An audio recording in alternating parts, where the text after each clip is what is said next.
साहित्य सम्राट लोकशाहीर अण्णाभाऊ साठे जन्मशताब्दी आंतरराष्ट्रीय साहित्य व सांस्कृतिक संमेलन मॉस्को रशिया दिनांक 1 व 2 ऑगस्ट 2020 मध्ये संयोजन समितीच्या वतीनं आपल्या सर्वांचं हार्दिक स्वागत। आजच्या या प्रज्ञा परिसंवादाच्या 4थ्या सत्रामध्ये आजची विषय पत्रिका आहे आणि आजच्या सहभागी स्पीकर्स ची माहिती मी आपल्याला देतो। आजच्या परिसंवादाचा विषय आहे उमाजी नाईक, लहुजी साळवे, राघोजी भांगरे व फकीरा हे इंग्रजी सत्तेचे कर्दनकार। आजच्या या परिसंवादामध्ये तिन्ही भाषिक स्पीकर्स आणि उपस्थित असल्यामुळे आपण या तिन्ही भाषेमध्ये या विषयाचं मी वाचन करतो। अंग्रेजी शासन का काल, उमाजी नाईक, लहुजी साळवे, राघोजी भांगरे और Fakira. The nemeses of the then nascent British order, Umaji Naik, Lahuji Salve, Raghoji Bhangare and Fakira. आजचे सहभागी स्पीकर आहेत माननीय डॉक्टर संभाजी बिरांजे, हे पट्टण कोडोलीवरून आपल्याला या परिसंवादामध्ये मार्गदर्शन करतील। यानंतरचे स्पीकर आहेत माननीय डॉक्टर दादासो बापूराव जाधव, हे गुणवरे फलटण जिल्हा सातारा मधून आपल्याला या परिसंवादामधून मार्गदर्शन करतील। तिसरे स्पीकर आहेत माननीय सुरेश वडराळे, हे गडहिंग्लज वरून या परिसंवादामध्ये सहभागी स्पीकर आहेत। आणि आपले चौथे स्पीकर आहेत माननीय धनाजी गुरव, हे इस्लामपूर मधून या परिसंवादामध्ये सहभागी स्पीकर आहेत आणि हे आजच्या या परिसंवादाचे अध्यक्षही आहेत। आजच्या या परिसंवादामध्ये पहिले 2 स्पीकर आहेत ते काही टेक्निकल एरर्स मुळे आतापर्यंत या परिसंवादामध्ये सहभागी झालेले नाहीत, परंतु यानंतरच्या आपल्या पुढच्या स्पीकर्सना मी बोलवतो ते आता सहभागी आहेत। ते म्हणजे माननीय सुरेश वडराळे, हे गडहिंग्लज वरून आहेत। त्यांच्याबद्दलची थोडक्यात माहिती आणि त्यांना या परिसंवादामध्ये पुढच्या स्पीकर म्हणून आमंत्रित करण्यासाठी मी या एबीएसएस मिशन चे माणिक आढाव सर यांना या ठिकाणी आमंत्रित करतो। आजच्या या परिसंवादाच्या 4थ्या सत्रामध्ये मी सर्वांचं मनपूर्वक स्वागत करतो आणि सर्वांना आजच्या या परिसंवादाच्या कार्यक्रमासाठी शुभेच्छा देतो।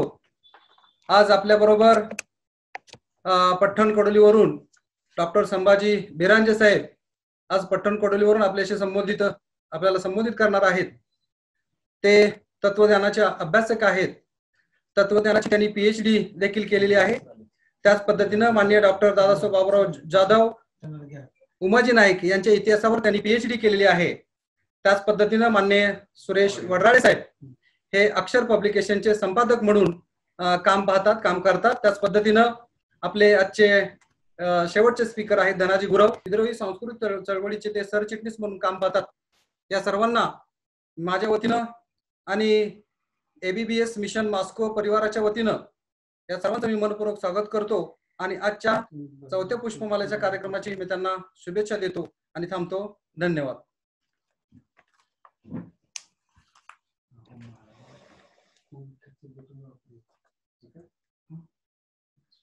आजचे पहिले जे स्पीकर आहेत माननीय डॉक्टर संभाजी बिरांजे सर, हे काही टेक्निकल एरर्स मधून त्यांच्या माईक मधून आवाज थोडासा आता येत नाहीये, म्हणून या आजच्या या परिसंवाद कार्यक्रमाचे तिसरे स्पीकर आहेत जे आता आपल्याला या परिसंवादामध्ये उपलब्ध आहेत। त्यांचा माईक ही चालू आहे। ते म्हणजे संपादक आहेत ते अक्षर पब्लिकेशनचे आणि ते गडहिंग्लज वरून या परिसंवादामध्ये सहभागी झालेले आहेत। मी माननीय सुरेश वडराळे सरांना विनंती करतो की त्यांनी कृपया त्यांचा माईक अनम्यूट करावा आणि या परिसंवादाच्या या पहिल्या सहभागी स्पीकर म्हणून त्यांनी कृपया मार्गदर्शनाला सुरुवात करावी। सुरेश वडराळे सर।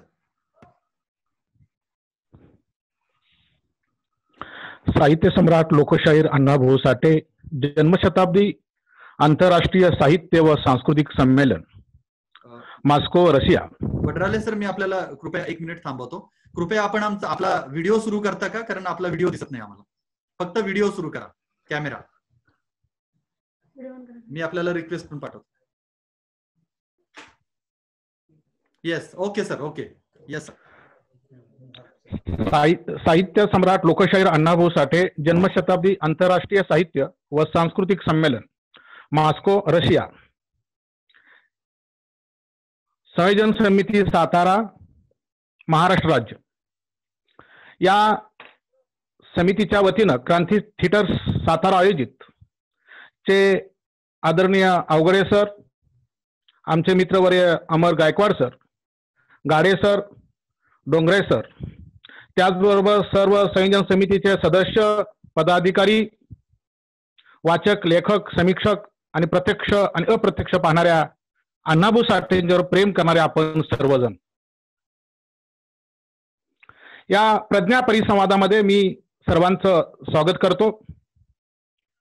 त्याचबरोबर माझे सहकारी बिरांजे सर, डॉक्टर जाधव, आमचे चळवळीचे मार्गदर्शक कॉम्रेड धनाजी गुरव, आम्ही सर्वजण या प्रज्ञा परिसंवादामध्ये सहभागी होत आहोत. मला याचा अतिशय आनंद होतोय. जय संविधान. राष्ट्रमाता जिजाऊ माँसाहेब, छत्रपती शिवाजी महाराज, छत्रपती संभाजी महाराज, क्रांतिबा ज्योतिबा फुले, राजश्री शाहू महाराज, भारतीय घटनेचे शिल्पकार भारतरत्न डॉक्टर B.R. आंबेडकर, अण्णाभाऊ साठे आणि आपण सर्वजण, या सर्वांना मी नतमस्तक होतो आणि मी माझ्या विषयाकडे जातो. उमाजी नाईक, लहुजी साळवे, राघोजी भांगरे व फकीरा हे इंग्रजी सत्तेचे कर्दनकाळ. संयोजन समितीनं अतिशय चांगला विषय दिल्याबद्दल मी व्यक्तिशः या संयोजन समितीचं अभिनंदन करतो आणि मला बोलण्यासाठी या ठिकाणी प्रेरणा दिली त्याबद्दल त्यांचे आभारी मानतो. सत्यशोधक कॉम्रेड अण्णाभाऊ साठे यांचे हे जन्मशताब्दी वर्ष. अण्णाभाऊ हे मानवतावादी लेखक आणि सत्यशोधक समाजाच्या जडणघडणीमध्ये कॉम्रेड साठे यांचा महत्वाचा वाटा आहे. त्यांच्यामुळे साहित्य, मराठी साहित्यात मोलाची भर पडली. उपेक्षित समाजाला त्यांच्या जीवनामध्ये परिवर्तन व्हावं आणि माणूस म्हणून जगता यावं यासाठी त्यांची धावपळ फार मोठी पाहायला मिळते. एक मानवतावादी लेखक आणि परिवर्तनवादी लेखक म्हणून सारे विश्व कॉम्रेड साठेंना अतिशय आपुलकीनं पाहतं. या जन्मशताब्दी वर्षानिमित्त कॉम्रेड अण्णाभाऊ साठे यांचे नाव देशात आणि विविध कार्यक्रमात राबवले जाते आहे. त्यापैकी एक महत्वाचा हा साहित्य संमेलनाचा कार्यक्रम होय. कोणत्याही व्यक्तीला किंवा समाजाला आपल्या सत्तेची बुरुजे ढासू नयेत म्हणून सर्वजण प्रयत्न करीत असतात. राजकीय सत्तेला विरोध करण्यासाठी इंग्रजी राजवट ही किती कडवी होती याचे उदाहरण जगभर सांगण्याची गरज नाही, कारण त्यांचा सत्तेचा सूर्य कधीच मावळत नव्हता. परंतु या भारतीय महापुरुषांनी, महाराष्ट्रातल्या महापुरुषांनी या इंग्रजी सत्तेचा सूर्य नष्ट पावण्याची दिशा या महाराष्ट्रातून झाली यासारखा दुसरा आनंद नाही. या सत्तेला सुरुंग लावण्यासाठी अनेकांनी प्रयत्न केले आहेत. महाराष्ट्रातील उमाजी नाईक, लहुजी साळवे, राघोजी भांगरे आणि फकीरा हे इंग्रजी सत्तेचे कर्दनकाळ बनले. त्यांच्या कर्तृत्वाने आणि नेतृत्वाने इंग्रजी सत्ता हलविण्याचे काम या पराक्रमी महापुरुषांनी केले याचाही आनंद आम्हाला आहे. एवढेच नव्हे, त्यातले पहिले जे महापुरुष आहेत, जे पराक्रमी होते, योद्धे होते आणि सर्वसामान्य माणसाला लढण्यासाठी ज्यांचा आदर्श आज आम्ही सर्वजण घेतो, असे राघोजी भांगरे. राघोजी भांगरे यांचा जन्म महादेव कोळी या आदिवासी जमातीमध्ये झाला. मराठी मुलुखामध्ये मराठा सैन्य हरल्यानंतर ब्रिटिशांनी सत्ता काबीज केली आणि त्यांच्या म्हणजेच मराठी लोकांच्या, मराठा समाजाच्या अन्य महाराष्ट्रीयन लोकांच्या जमिनी आणि वतने इंग्रज सरकारने काढून घेतली. हे काढून घेतल्यानंतर या जनतेच्या मनामध्ये असंतोष निर्माण झाला आणि इसवी सन 1828 साली शेतसारा वाढल्याने इंग्रज सरकार, सावकार आणि महादेव कोळींच्या मध्ये संघर्ष पडू लागला. या जमातीमधील काही लोकांनी कर्ज घेतली होती आपला स्वतःचा प्रपंच चालवण्यासाठी. सावकार या लोकांना त्रास करत होते. इंग्रजांच्या विरोधात बंडाला सुरुवात झाली. राघोजी भांगरे यांनी इंग्रजी सत्तेच्या विरोधात जाऊ नये म्हणून त्यांना इंग्रजी सत्तेनं आपल्या राज्यकारभारात नोकरी दिली आणि ही नोकरी देण्याचं मान्य केल्यानंतर नोकरीमध्ये काम करत असताना त्यांना गुलामगिरी नको होती आणि त्यांच्या पगारामध्ये होत असलेली पगाराची काटछाट हीही नको होती. हे सगळं विश्व त्यांनी पाहिल्यानंतर, अगदी जवळून पाहिल्यानंतर त्यांच्या मनात असंतोष निर्माण झाला आणि काही दिवसांनी राघोजी भांगरे यांनी इंग्रज सरकारच्या नोकरीवर लाथ मारली आणि ते पुढे गेले. त्याने एक बंड तयार केलं. बंडात उडी घेतली. पुणे जिल्ह्यातील उत्तर पुणे आणि अहमदनगर जिल्हा राघोजी आणि बापूजी भांगरे यांच्या नेतृत्वामध्ये बंडाची चाहूल मोठ्या प्रमाणात सुरू झाली. इसवी सन 1838 साली रतनगड आणि सनगड किल्ल्याच्या परिसरात मोठे बंड उभे राहिले. लोकांचा सहभाग वाढला. स्वयंस्फूर्तीने लोक बंडात सहभागी झाले. इंग्रजी सत्तेची वाळू म्हणजे माती खाली सरकू लागली. त्याच वेळेला कॅप्टन मॅकिंटॉश यांनी हे बंड मोडून काढण्यासाठी गुप्तहेर संघटना कडून सर्व माहिती गोळा केली. राघोजी भांगरेंच्या बद्दल, ते राहतात कुठे, काय करतात, कोणत्या कोणत्या परिसरात आहेत, ही सर्व माहिती कॅप्टन मॅकिंटॉश यांनी घेतली. आणि हे करत असताना बंड मोडून काढण्यासाठी 80 लोकांना इंग्रजांनी अटक केली. वातावरण फिरू लागले. अशा या तापलेल्या वातावरणामध्ये फंद फितुरीमुळे राघोजी यांचा उजवा हात समजले असणारे बापूजी यांना ठार मारण्यात आलं आणि राघोजींना पकडण्यासाठी 5,000 रुपयाचं बक्षीस इंग्रज सरकारने जाहीर केलं. ठाणे गॅजेट यांचं असं मत आहे, 1843 मध्ये राघोजींची जी मोठी टोळी होती, हे टोळी कोकणामध्ये घाटाखाली उतरली.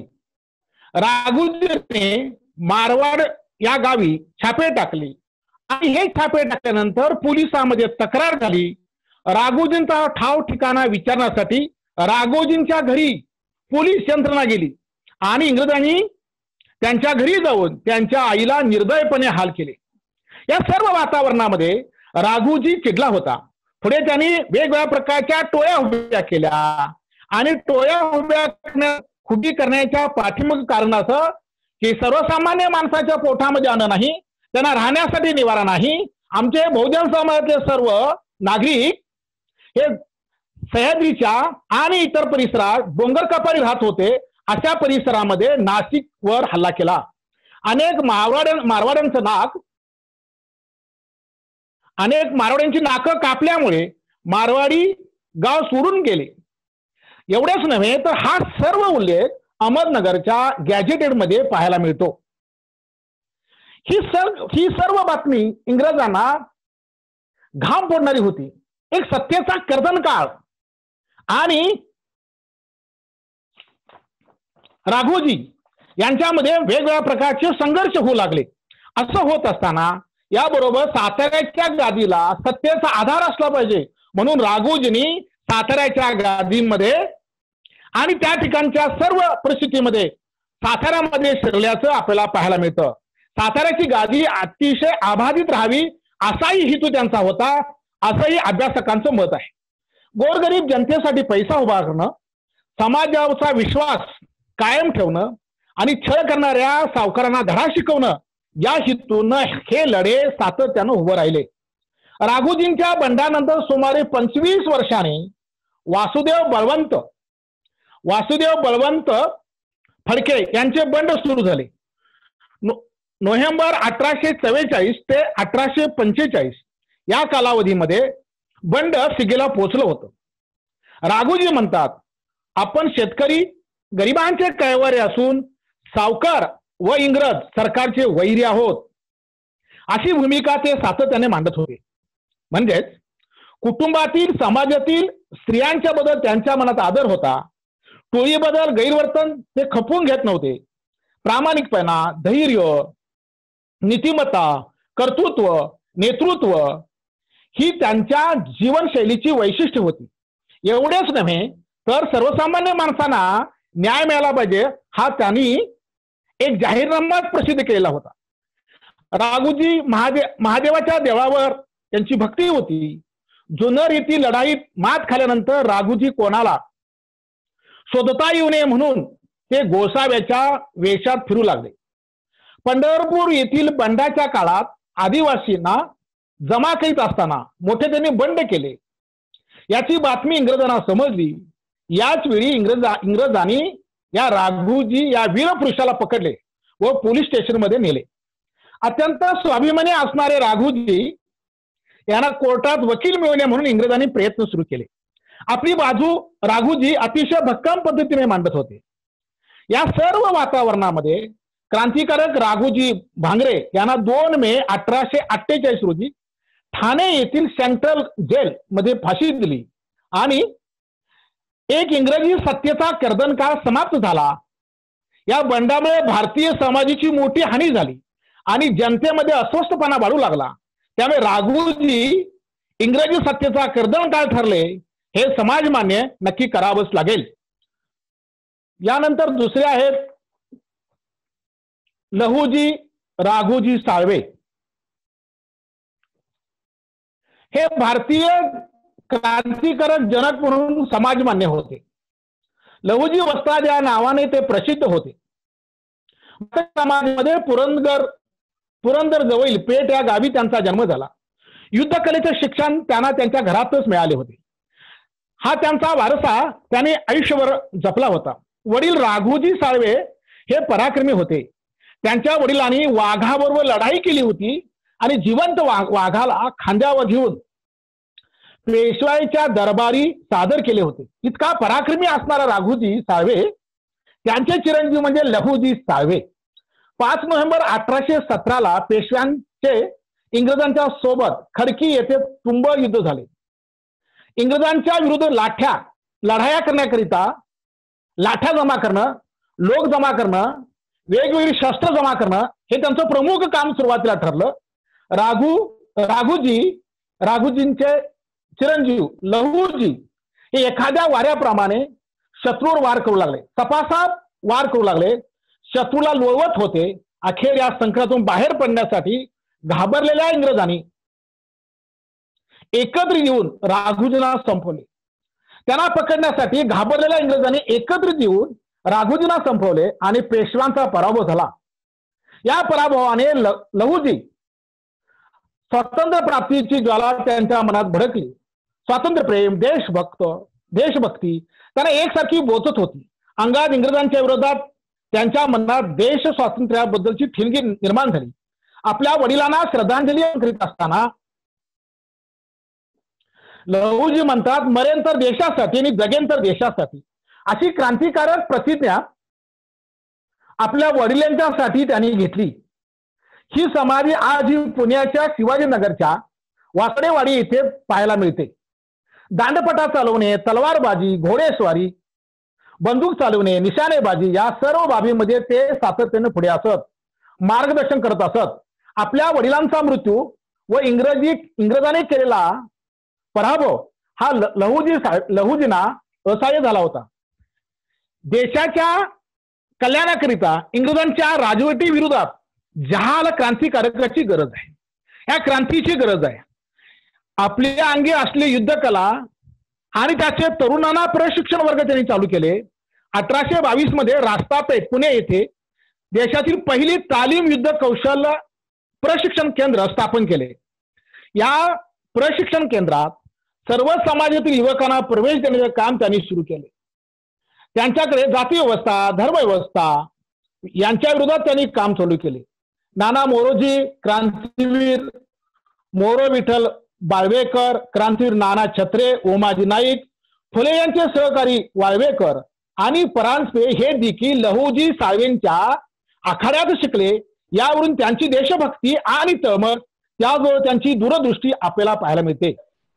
17 फेब्रुवारी 1881 रोजी पुण्याच्या संगमपुराच्या परिसरात एका झोपडीत त्यांचा मृत्यू झाला. एक महान क्रांतिकारक प्रवासाचा शेवट झाला. क्रांतीवीर लहुजी साळवेंच्या समाधी संगमवाडी पुणे येथे आजही उपलब्ध आहे, पाहाव्यास मिळते. इसवी सन 1848 साली लहुजींच्या तालमीत सावित्रीबाई फुले यांची पहिली मुलींची शाळा याच तालमीत भरत होती. यासारखा आनंद कुठेच नव्हता.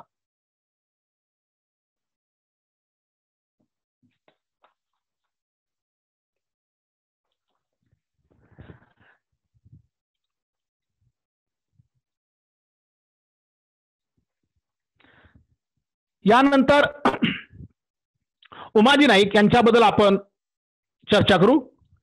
देशात अनेक उठाव झाले.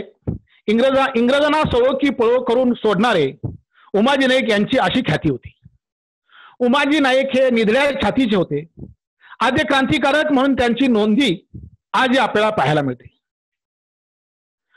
नरवीर असेही त्यांना पुढे लोक म्हणत असत.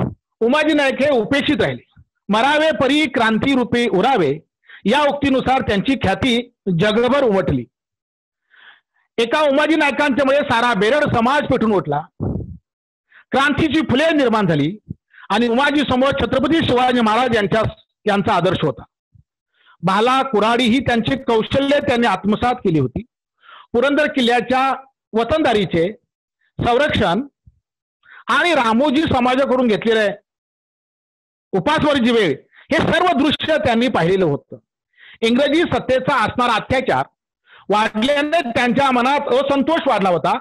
रामोजी समाज या सर्व गोष्टीसाठी एकवटला. उमाजी राजे यांचे कर्तृत्व आणि नेतृत्व भारतीय समाजाने स्वीकारले होते. इंग्रजांच्या पोटात दुखू लागले. परकीय राज्य त्यांना मान्य नव्हते. कुलदैवत जेजुरीच्या श्री खंडोबाराया यांचा भंडारा उधळत त्यांनी शपथ घेतली होती की इंग्रजांच्या विरोधात पहिल्या बंडाची गर्जना केली.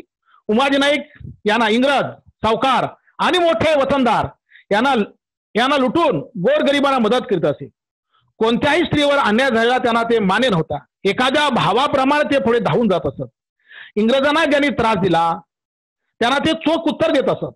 इंग्रजांना नव्हे, आपल्या भारतीयांना ज्यांना त्रास दिला त्या भारतीयांना दिलेला त्रास त्यासाठी ते धावून जात असत.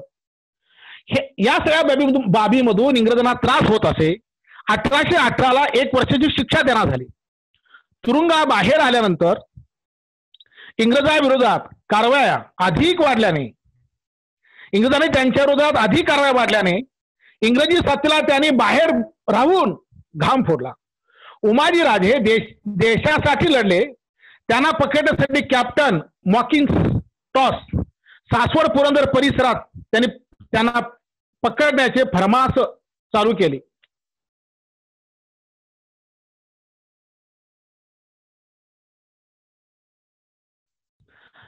उमाजी राजे या डोंगराळ परिसरात राहत असे. त्यांच्याकडे 5000 सैनिक होते. 24 फेब्रुवारी 1824 रोजी उमाजीराजेंनी भाबुडी येथील खजिना लुटून जनतेला वाटला. हा जनतेला वाटत असताना त्यांच्या पोटामध्ये अन्नाचा कण नाही याची जाणीव त्यांना होती. त्यांच्या सैन्यदला सर्व जाती धर्माचे लोक होते. उमाजीराजे व त्यांच्या साथीदारांना पकडण्यात मोठ्या रकमेची बक्षिसे लावली होती. 20 डिसेंबर 1827 रोजी उमाजीराजे व इंग्रजांच्या झालेल्या युद्धात इंग्रजांचा पराभव झाला. उमाजीराजेंनी 5 इंग्रजी सैनिकांची मुंडकी कापून मामलेदारांच्याकडे पाठवली. म्हणून पुन्हा उमाजीराजेंना पकडण्यात बक्षिसाची रक्कम वाढली.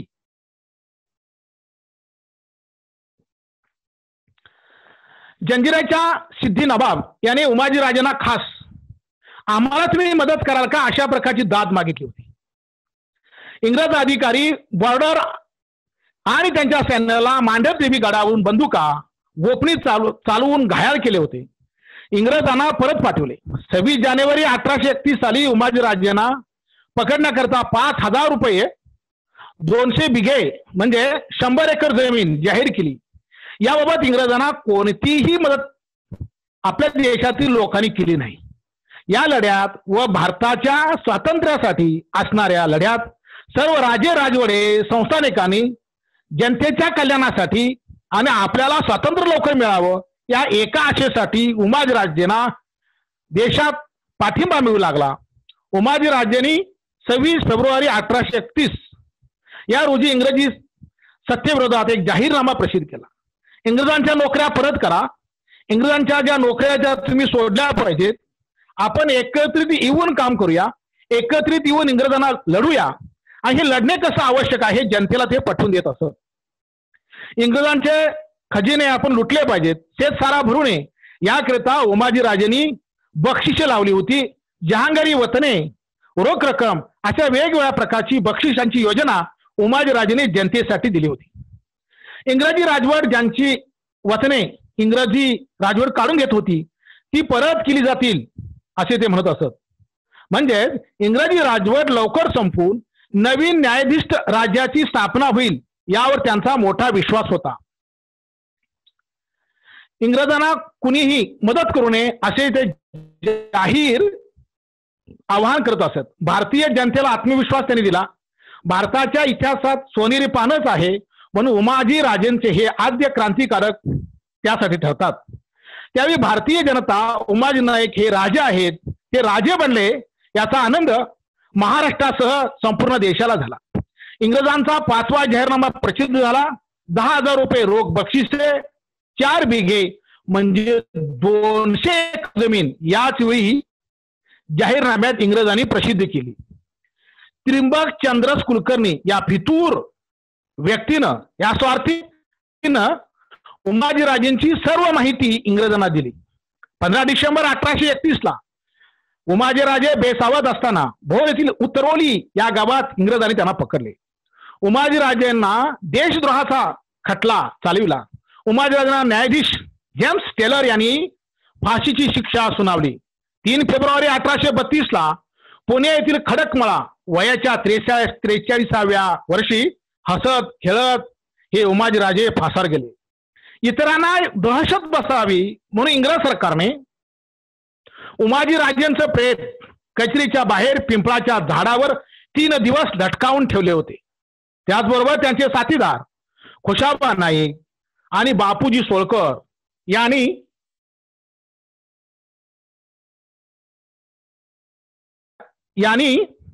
यांना सुद्धा इंग्रजांनी फाशी दिली. म्हणजे सारांश रूपानं असं बोलता येईल, शिवाजी महाराजांचा आदर्श आणि त्यांची प्रेरणा, स्वातंत्र्य चळवळीची स्वतंत्र संकल्पना, छोट्या मोठ्या चोऱ्या करून सर्वसामान्य माणसांना जेवण देणं, अन्न देणं, त्यांच्या वारसा रूपांची असणारी कौशल्य त्यांनी जतन केली होती. सहकाऱ्यांची मते पटवून घेतली जात असत. सहकारांचा निर्णय कधी कधी योग्य असाही त्यांचा विश्वास होता. उमाजींचे स्वतंत्र अशा पद्धतीचे हेर खाते होते. इंग्रजांच्या सैन्याची दिशाभूल करणं हाही त्यांचा कळीचा मुद्दा ठरला होता. आणि तुरुंगामध्ये असताना त्यांनी वाचन लेखन ही कला अवगत केली होती. पुरंदराचा स्वाभिमान त्यांच्या हृदयात बसला होता आणि स्वतःचे असे जाहीरनामे प्रसिद्ध करणारा हा नरवीर म्हणजे उमाजी नाईक होय. यानंतर शेवटचे महाक्रमी महापुरुष आहेत फकीरा. वेळ लक्षात घेता अतिशय कमी वेळेत 2 ते 3 मिनिटांमध्ये फकीरांच्या बद्दल आपण चर्चा करू. फकीरा यांचे इंग्रजी राजवटीत इंग्रजी सत्ता संपवण्याचं काम हे जगजाहीर झाले होते.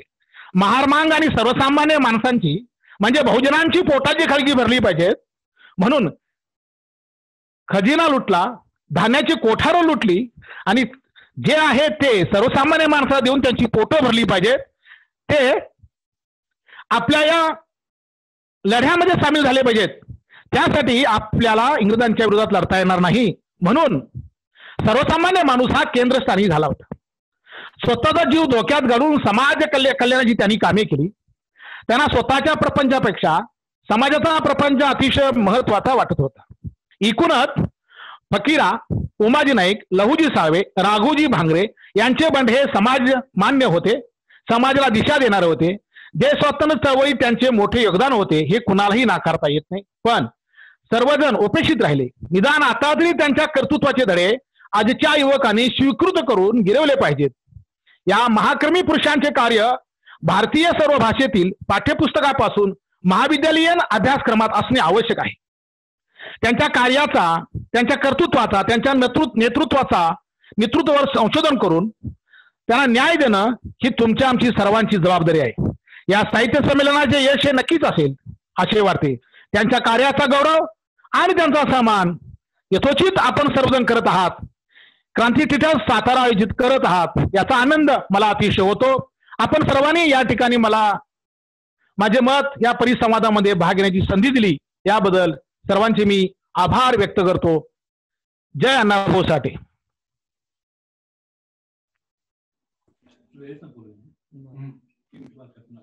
नमस्ते वडराळे सर, धन्यवाद.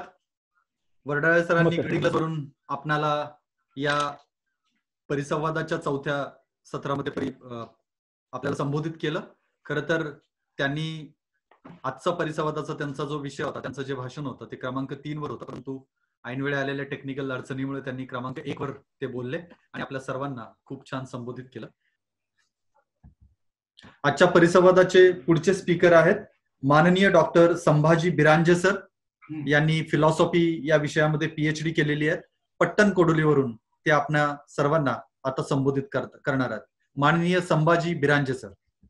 सर, एक शंका होती. Yes sir. हा, आता मी पुन्हा तीच मांडणी करायची आहे का? नाही नाही नाही, आपण जी काही आपली मांडणी असेल ती करावी प्लीज. लवज वस्तादानी. येस येस अकेरा. Yes yes yes yes yes. हा, तर पहिल्यांदाच मी आपल्या या AVSS मिशन मॉस्को 2020 या टीमचं मनापासून आभार व्यक्त करतो.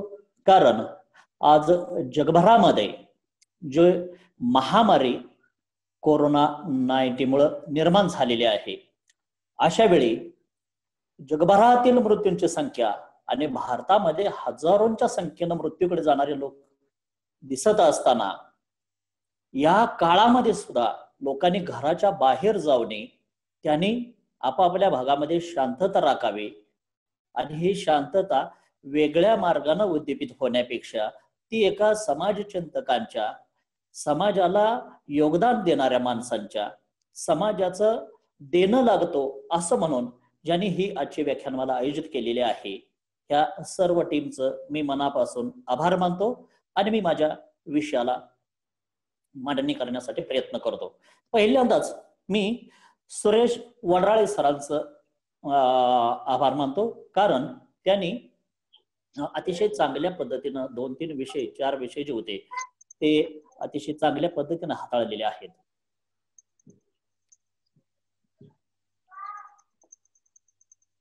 Hello sir. हॅलो. हा सर, कंटिन्यू करा. आपण दिसत नाही ना? हा, ठीक आहे ठीक आहे. हा, आम्हाला सगळ्यांना दिसते सर, आपला आवाज येतोय. ठीक आहे. हा, ठीक आहे ठीक आहे. हा, ओके ओके.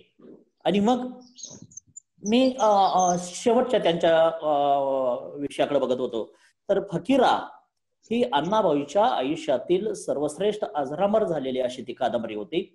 ही कादंबरी इतर साहित्यिक, ग्रामीण किंवा दलित किंवा शहरी ह्या जे पद्धतीनं कादंबरी नावाचा प्रकार हाताळतात त्या पद्धतीनं याची मांडणी झालेली नव्हती.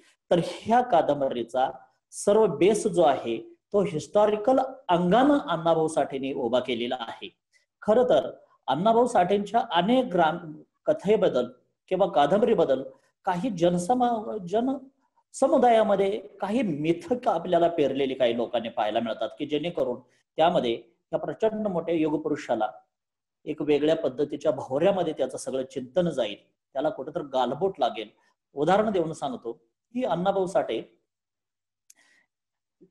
यांच्याबद्दल एक लोकमनामध्ये अशी एक भावना लोकांनी पेरलेली आहे की 1-2 मित्र चाललेले होते अण्णाभाऊंच्या सोबत. अण्णाभाऊंचा मित्र चाललेला होता आणि इतक्यात पाऊस येतो.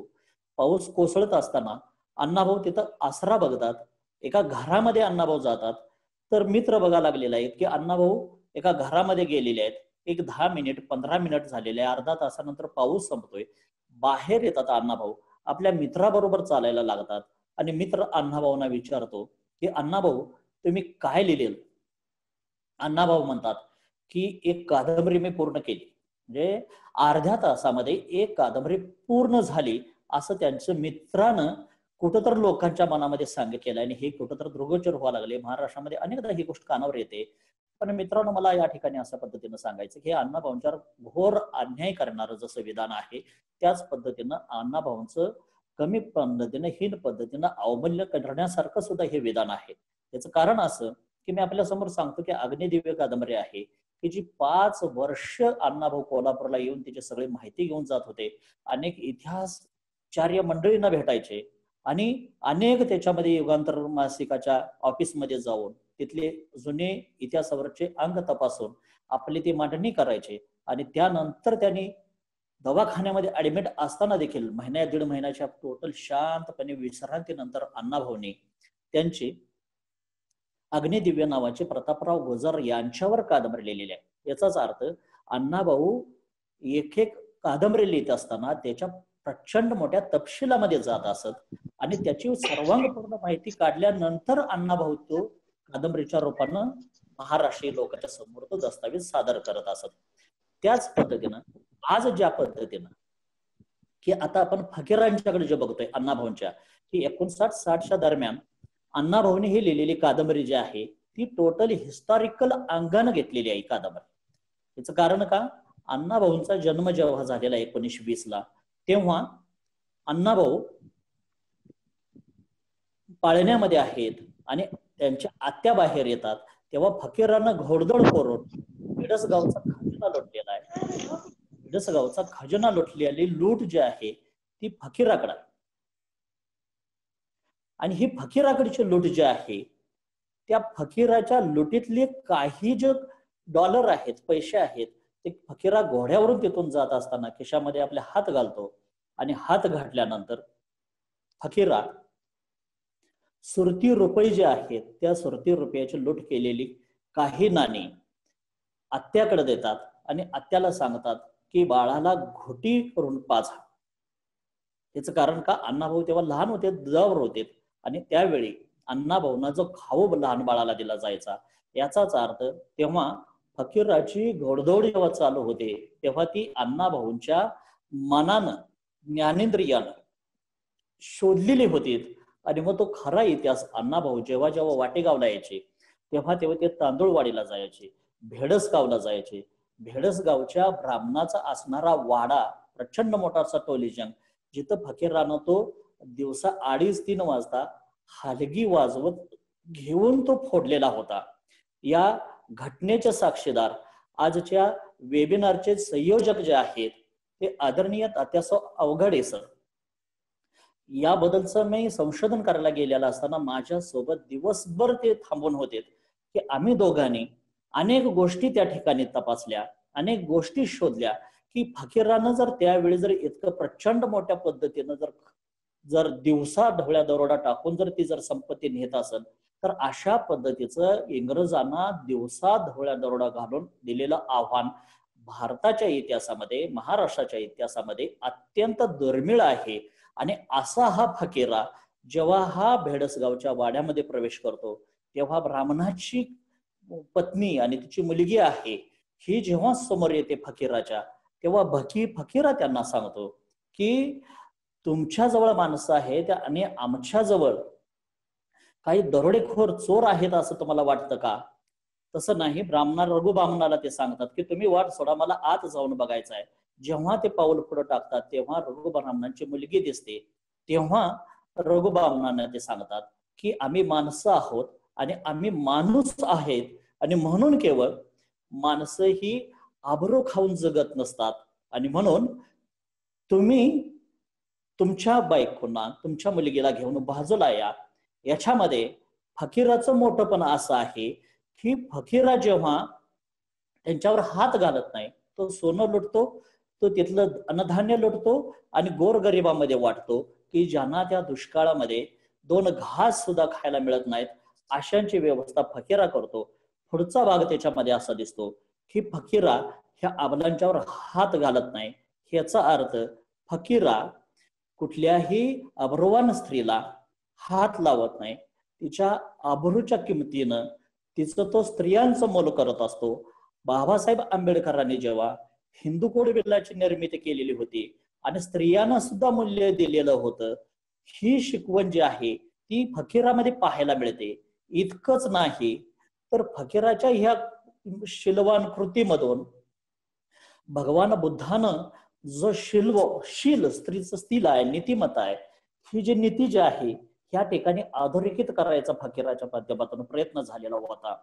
जेव्हा फकीरा स्वतःला इंग्रज अधिकाऱ्यांच्याकडे समर्पित करतो, कारण फकीरा जेव्हा ह्या आपल्या तमाम वस्तीतील लोकांना जेव्हा इंग्रजांनी, ब्रिटिशांनी दारकोंड करून वाटेगावच्या माळावर टाकलेलं असतं, काशेगावच्या माळावर टाकलेलं असतं, तेव्हा आपल्या कृतीमुळं बेगुनाह असणाऱ्या लोकांना जर ब्रिटिश अधिकारी जर शिक्षा देत असतील तर बेगुनाह असणाऱ्या ह्या माणसांना बेजबाबदार ही कृती जी होत आहे ती कुठं तर थांबली जावी, आणि म्हणून फकीरा एक पाऊल पाठीमागे घेतो आणि ब्रिटिशांना शरण जातो.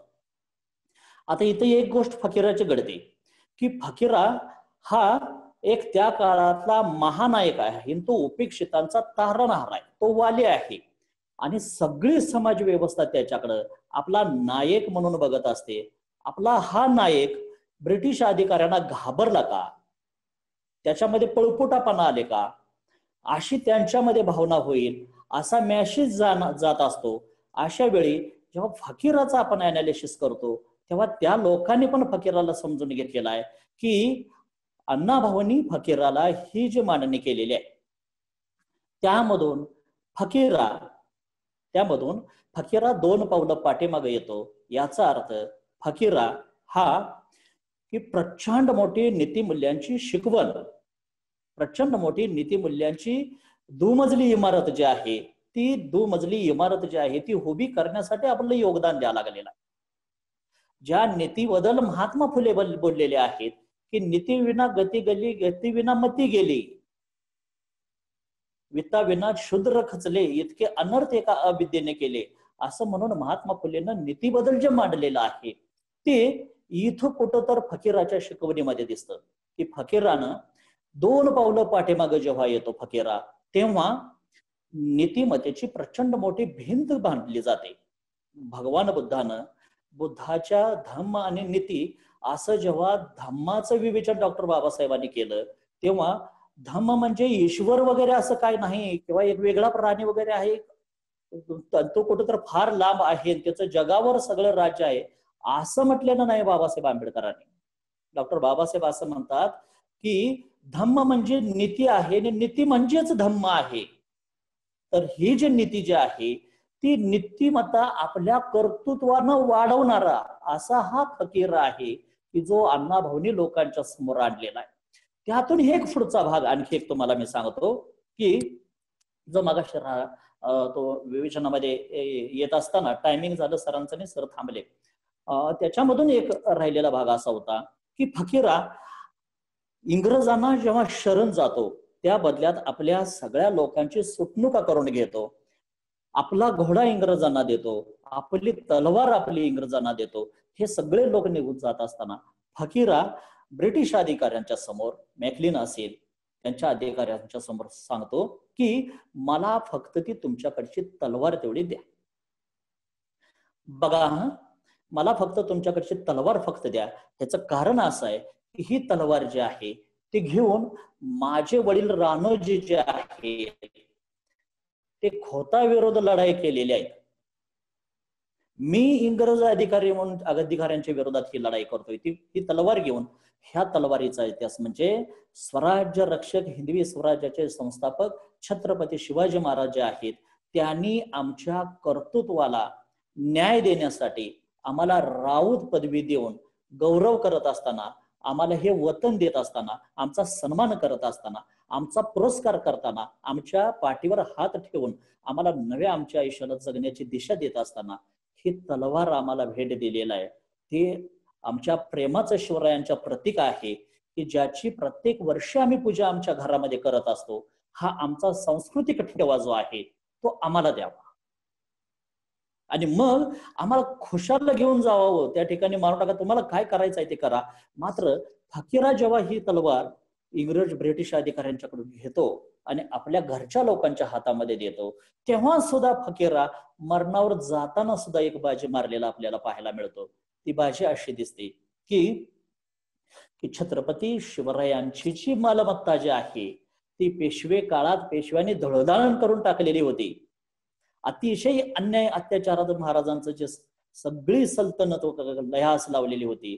मात्र मातंग समाजातील ह्या लोकांनी कधीही छत्रपती शिवाजी महाराजांच्या हाताखाली राबणाऱ्या ब्राह्मण वर्गानं कधी छत्रपतींच्या घराण्यातली छत्रपतींची नावं आपल्या कधीही घराण्याला आपल्या पोराबाळांना दिलेली नव्हती. त्यांच्या हातून हा कधीही इतिहासामध्ये अशा पद्धतीची नोंद करून ठेवण्याचा, छत्रपती शिवबांच्या विचारांना जागण्याचा, ज्याचं खाल्लं पीठ त्याच्याशी कधी तर वागावं नीट असा कधीही प्रकार झालेला नव्हता. मात्र या वाटेगावातील मातंग समाजातील असणाऱ्या फकीरानं छत्रपती शिवाजी महाराजांचा जो सगळा इतिहास आहे तो आपल्या मुलाबाळांच्या नावानं असा करून ठेवलेला होता आणि त्याच्यासाठी ही माणसं जगलेली आहेत. सांस्कृतिक त्यांची ती ठेव आहे. जग मुलूक दगड पुजायला लागेल, जग मुलूक झाडाला हुरमुस लावेल, पण छत्रपती शिवाजी महाराजांना दिलेली तलवार जे आहे ते आमच्या शूरत्वाचं प्रतीक आहे, ते आमच्या मातंग समाजाचे स्थान आहे. त्याच्यामुळं आमच्या महाराष्ट्रातल्या मातंग समाजाला अस्मिता लाभत असते. ते एक आमचं दैवत म्हटलं तर आम्हाला ते काय वावगं ठरवू नये. अशा पद्धतीची विचारसरणी जेव्हा फकीराच्या माध्यमातून तिथे येते तेव्हा मग माझ्या बांधवानो ह्या सगळ्या गोष्टी छत्रपती शिवाजी महाराजांच्यासाठी कशा एकरूप झालेल्या आहेत त्या आपल्याला फकीरामध्ये पाहायला मिळतात. फकीराचं बंड म्हणजे पोटाची खळगी भरण्यासाठी झालेलं बंड असं जर कोण विचारात घेतलं तर ते फारसं बरोबर नाही. तर त्याच्या पाठीमागं जी सांस्कृतिकता दडलेली आहे, जो हजारो वर्षाचा पिढीचा जो इतिहास आहे तो त्याच्यामध्ये आलेला आहे, तो एका तलवारीमध्ये आलेला आहे. आणि ही तलवार जी आहे छत्रपती शिवाजी महाराजांनी हिंदवी स्वराज्याची स्थापना का केली त्याच्या संबंधानं आपल्याला संशोधन करण्यासाठी चिंतन करण्यासाठी भाग पाडणार आहे. छत्रपतींच्या मनामध्ये आपलं एक हिंदवी स्वराज्य यावं असं म्हणून 16व्या शतकामध्ये 1625, 26, 27च्या जन्म त्यांचा झाल्यानंतर त्यांना असं का वाटावं की आपल्याही मराठी माणसांचं एखादं सल्तनत असावी, एखादं निजामशाही सारखं स्टेट असावं, आदिलशाही सारखं एखादं स्टेट असावं, आपल्याही माणसांना जगण्या मरण्याची अस्मिता असावी, त्यांच्याही जगण्याचा इतिहास असावा असं का वाटू नये ह्याचा जो विचार केलेला होता छत्रपती शाहू महाराजांनी, तो इतिहासाचा वारसा जो आहे तो आपल्याला फक्त वेदापर्यंत नेतोय आणि चारवाकांच्या पर्यंत नेतोय असं नव्हे तर त्याच्याही अगोदरपर्यंत असणारा श्रम परंपरेशी अशी जोडणारे नाळ जे आहे ती अण्णाभाऊ साठेंनी फकीराच्या माध्यमातून लोकांच्या पर्यंत आणलेले. आता अण्णाभाऊंची ही जी कादंबरी आहे त्याच्यावर चित्रपट निघले, महाराष्ट्र शासनामध्ये तो गेला, त्याच्या अनेक भाषांतर झाले. प्रश्न असा आहे की हा वारसा फक्त फकीरामध्येच आलेला नाही. अण्णाभाऊ बसले एका ठिकाणी लिहिले कथा आणि लिहिली कादंबरी असा हा वारसा नाही. तर मी मगाशी सांगितल्या पद्धतीनं अण्णाभाऊंनी आपलं एक पुस्तक लिहित असताना 4-4, 5-5 वर्ष कशा पद्धतीनं घालवलेले आहेत हे आता मी तुम्हाला सांगितलं. तुम्हाला आवडी माहिती आहे की आवडीचा जेव्हा खून झाला तेव्हा अण्णाभाऊ तिच्या कबरीवर गेलेले आहेत तिची माहिती घेण्यासाठी. तिथंच त्यांचे पडलेले चपल वगैरे तिचे पडलेले आहेत, तिथंच हातात तिची साडी घेऊन तिच्या बरोबर रडणारा धाय मोकलो रडणारा तिचा नवरा उपस्थित आहे. अण्णाभाऊंना सगळं सांगतोय हे कसं झालं काय झालं. म्हणजे अण्णाभाऊंनी त्यांचं कामगार विश्व चितारलेलं असेल कामगारांच्या मध्ये थांबवून कथा विश्व लिहिलेलं आहे त्यांच्या कथानकांच्या ज्या ठिकाणी घटना घडलेल्या आहेत त्या ठिकाणी पाहून. पण 250-300 वर्षापूर्वी छत्रपती शिवाजी महाराजांची ज्यांनी हिंदवी स्वराज्याची स्थापना करून महाराष्ट्रातील बहुजनांना जगण्याचं नवं भान ज्या माणसानं दिलं त्याच्या बरोबर जी माणसं राहिली त्यांच्या इतिहास जो प्रेरणादायी आहे तो काढून टाकण्यासाठी, लोकांच्या समोर आणण्यासाठी, शब्दबद्ध करण्यासाठी अण्णाभाऊ महाराष्ट्रामध्ये कित्येक दिवस कित्येक रात्री अशी उपास तापास एकत्र करून जगलेले आहेत. कुणाला वाटणार नाही की आम्हाला 70-80 वर्षाचं आयुष्य मिळू नये. मात्र अण्णाभाऊ एकमेक असे आहेत की हे साहित्य जमा करण्यामध्ये उपास तापास बघत नाहीत, कपलकपणा किती आलेला आहे ते बघत नाहीत. आणि त्याच्यामुळे त्यांच्या आयुष्यामध्ये त्यांना कपलकपणानं थोडंफार आर्थिक विवंचना झाली असेल त्याची मुळं इथं आहेत, त्याची मुळं ती इथं आहेत की त्यांनी कधी आपल्या आयुष्यामध्ये भोगवादाला समोर गेलेले नाहीत तर त्यांनी समाज व्यवस्थेमध्ये असणाऱ्या समाजवादाला समोर गेलेले आहेत की ज्याची मांडणी ही आपल्याला ती त्यांच्या पानापानामध्ये झालेली पाहायला मिळते. फकीराच्या या अतिशय उत्स्फूर्तपणे अण्णाभाऊंनी लिहिलेल्या कादंबरीनंतर लहुजी वस्तादांच्या कादंबरीची जी मांडणी सरांनी आपल्या सुरेश वडराळे सरांनी केली ती अतिशय चांगली आणि अतिशय वेगळ्या पद्धतीची अशी ती मांडणी होती. त्याच मांडणीच्या बरोबर ही लहुजी वस्तादांची झालेली मांडणी जी आहे ती मांडणी सुद्धा की सरांनी लहुजी वस्तादांचं मांडणी केली. मात्र लहुजी वस्तादांची शैक्षणिक क्रांतीचे स्वरूप काय होतं किंवा सामाजिक क्रांतीचं त्यांचा काय भाग होता, त्यांनी ही सामाजिक क्रांती लहुजी वस्तादांचं कार्य काय होतं ह्याच्यावर जरा बोलले असते तर मग मला एवढी जास्त विवेचन करायची काही गरज झाली नसती. सरांनी बाजू मारूनच नेलेली होती. मात्र लहुजी वस्तादांच्या क्रांतिकारकाकडे आपण बघत असताना त्यातले काही पैलू आपल्याला पाहायला मिळतात की त्याच्यामध्ये की रामोशाचा उठाव जो आहे तो उठाव करणाऱ्यासाठी लहुजी वस्तादाने प्रचंड मोठं आपलं बळ त्या ठिकाणी वापरलेलं पाहायला मिळतं.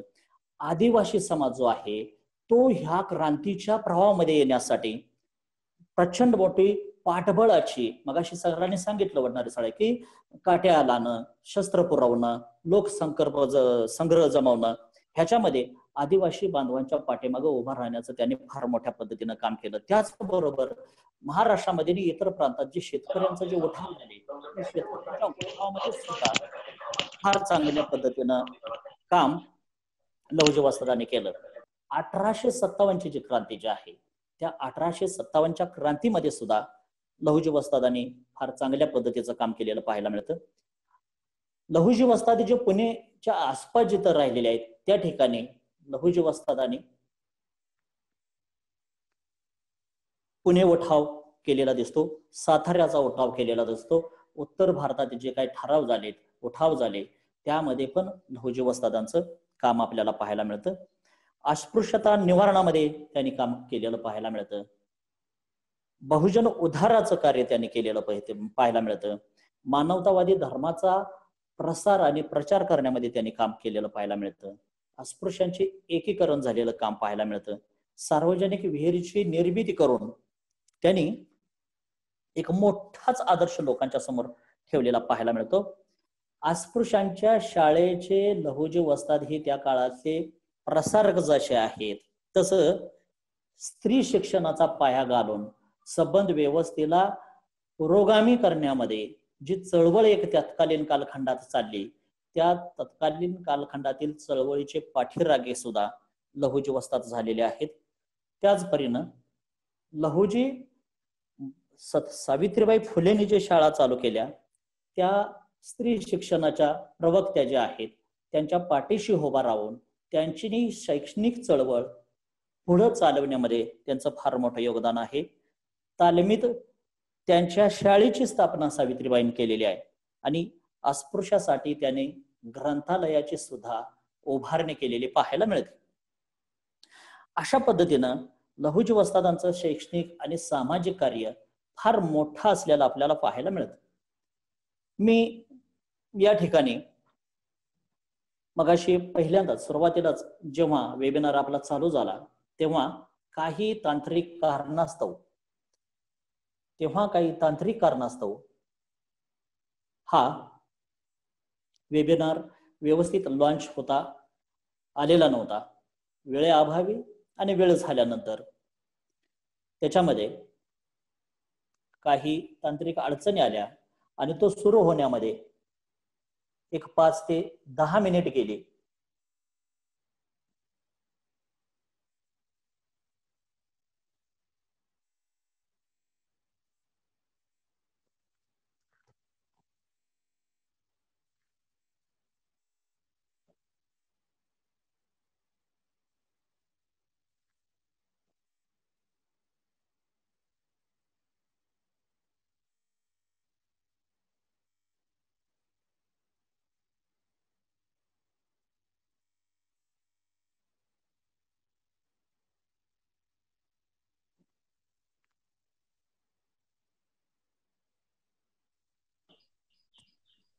बिरांजे सरांच्याकडे काहीतरी टेक्निकल प्रॉब्लेम आहे. आपण एखाद मिनिट वाट बघूया तो क्लिअर होण्याची आणि मग त्यानंतर आपण पुढे सुरुवात करूया.